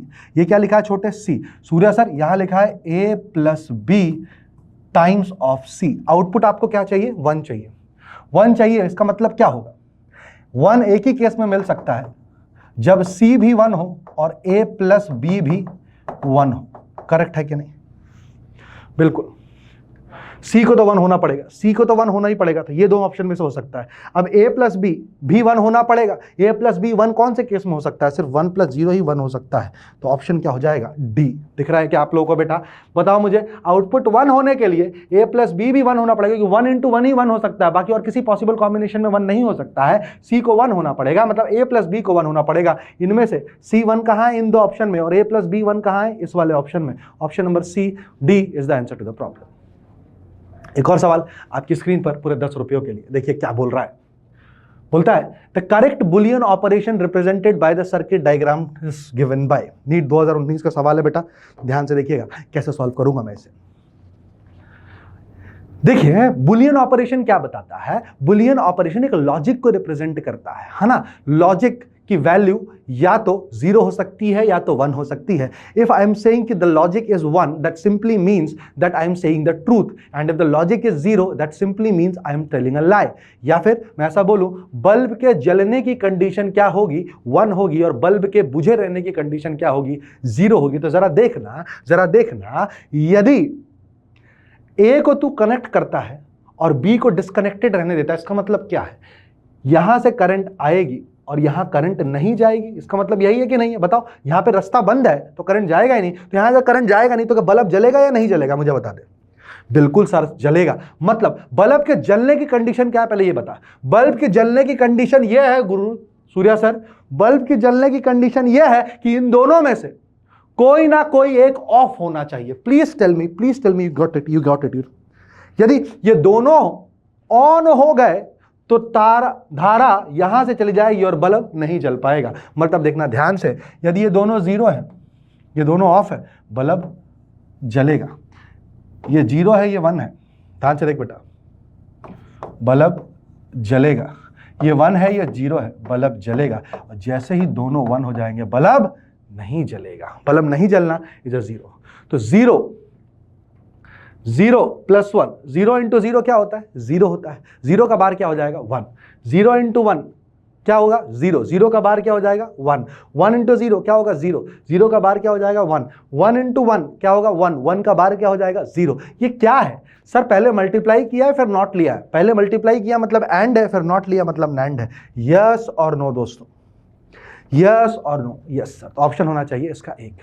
आइए नीट 2022 का एक और ब्यूटीफुल सा प्रॉब्लम करे बच्चों। बोल रहा है the truth table for the given logic circuit is given bye. तो ध्यान से देखेंगे कैसे निकालेंगे इसका ट्रूथ टेबल का लॉजिक। ये ए है ना बेटा, ये बी है, मैं लिखता हूं यहां पे ए डॉट बी का बार। परफेक्ट है? परफेक्ट है।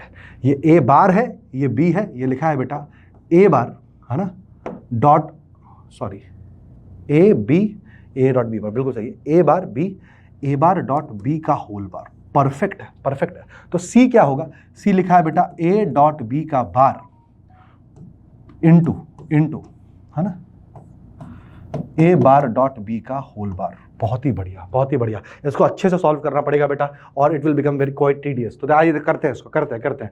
ये लिखा हुआ है ए डॉट बी का bar Surya sir multiplied by A bar dot B का बार। यस और नो? इसको आराम से ओपन करते हैं। ये लिखा है A bar plus B bar, De Morgan's theorem लगा रहा हूं बेटा, बिल्कुल सही सूर्या सर। ये लिखा है ए बार का बार प्लस बी बार। यस और नो?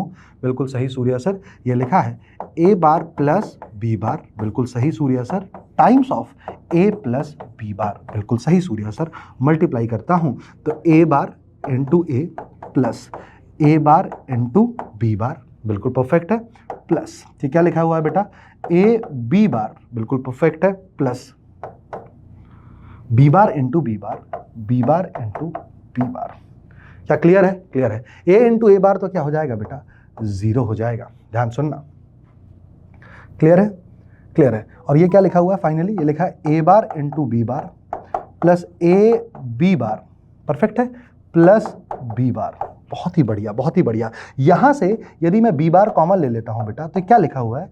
ये लिखा है A bar plus A plus B bar. Yes और नो बेटा? दिख रहा है क्या आपको? है ना? बी बार यदि कॉमन ले लेता हूं तो ये लिखा हुआ है A bar plus A plus A bar क्या होगा? It will always be 1। तो B bar plus B bar क्या होगा? बी बार के बराबर होगा। यस और नो बेटा? चलिए, तो कितना आ गया टोटल? ओवरऑल आंसर आया है बी बार।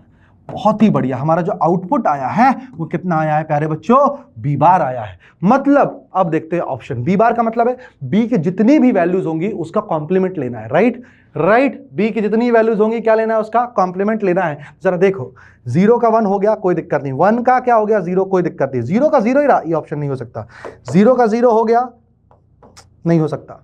0 का 1 हो चुका है, परफेक्ट। 1 का 0 हो चुका है, परफेक्ट। 0 का 1 हो चुका है, परफेक्ट। 1 का 0 हो चुका है, परफेक्ट। ऑप्शन कौन सा सही होने वाला है? Option B is absolutely correct बेटा। Option B is absolutely correct. So this is how you will solve the problem based on semiconductors and logic gate। तो मैं उम्मीद करता हूं बेटा इस मॉडर्न फिजिक्स और सेमीकंडक्टर के सेशन में आपको बहुत अच्छे सम्स देखने को मिले हों और आपको मुझसे पढ़ने में बहुत अच्छा लगा हो। मैं आशा करता हूं कि मैं आपके नीट के प्रिपरेशन में कुछ ना कुछ वैल्यू जरूर ऐड कर पाया हूं। सो आज का सेशन मेरी तरफ से यहीं तक। सो बेटा best of luck for your NEET examination. ऐसे ही मचाते रहें। मेक श्योर करें जो बचा हुआ आपके पास समय है उसके अंदर आप काम रहे, कंपोज रहें, राइट। थोड़ा सा मेडिटेट करें, प्रभु का नाम लें। ऑलराइट एवरीवन, दिमाग जितना काम एंड कंपोज्ड होगा, है ना, उतना ही आप एग्जाम में अच्छा परफॉर्म कर पाएंगे। ज़्यादा हड़बड़ी में मत रहें, ज़्यादा आगे और पीछे की मत सोचें कि क्या हुआ क्या नहीं हुआ। प्रेजेंट में रहने की कोशिश करें और अपने शॉर्ट नोट्स को रेगुलरली रिवाइज करते रहें। ये मेरी तरफ से कुछ टिप्स रहेंगी बच्चों, ठीक है। सो मिलते हैं किसी और अगले वीडियो में। So that's it from my side today. Thank you for patient listening.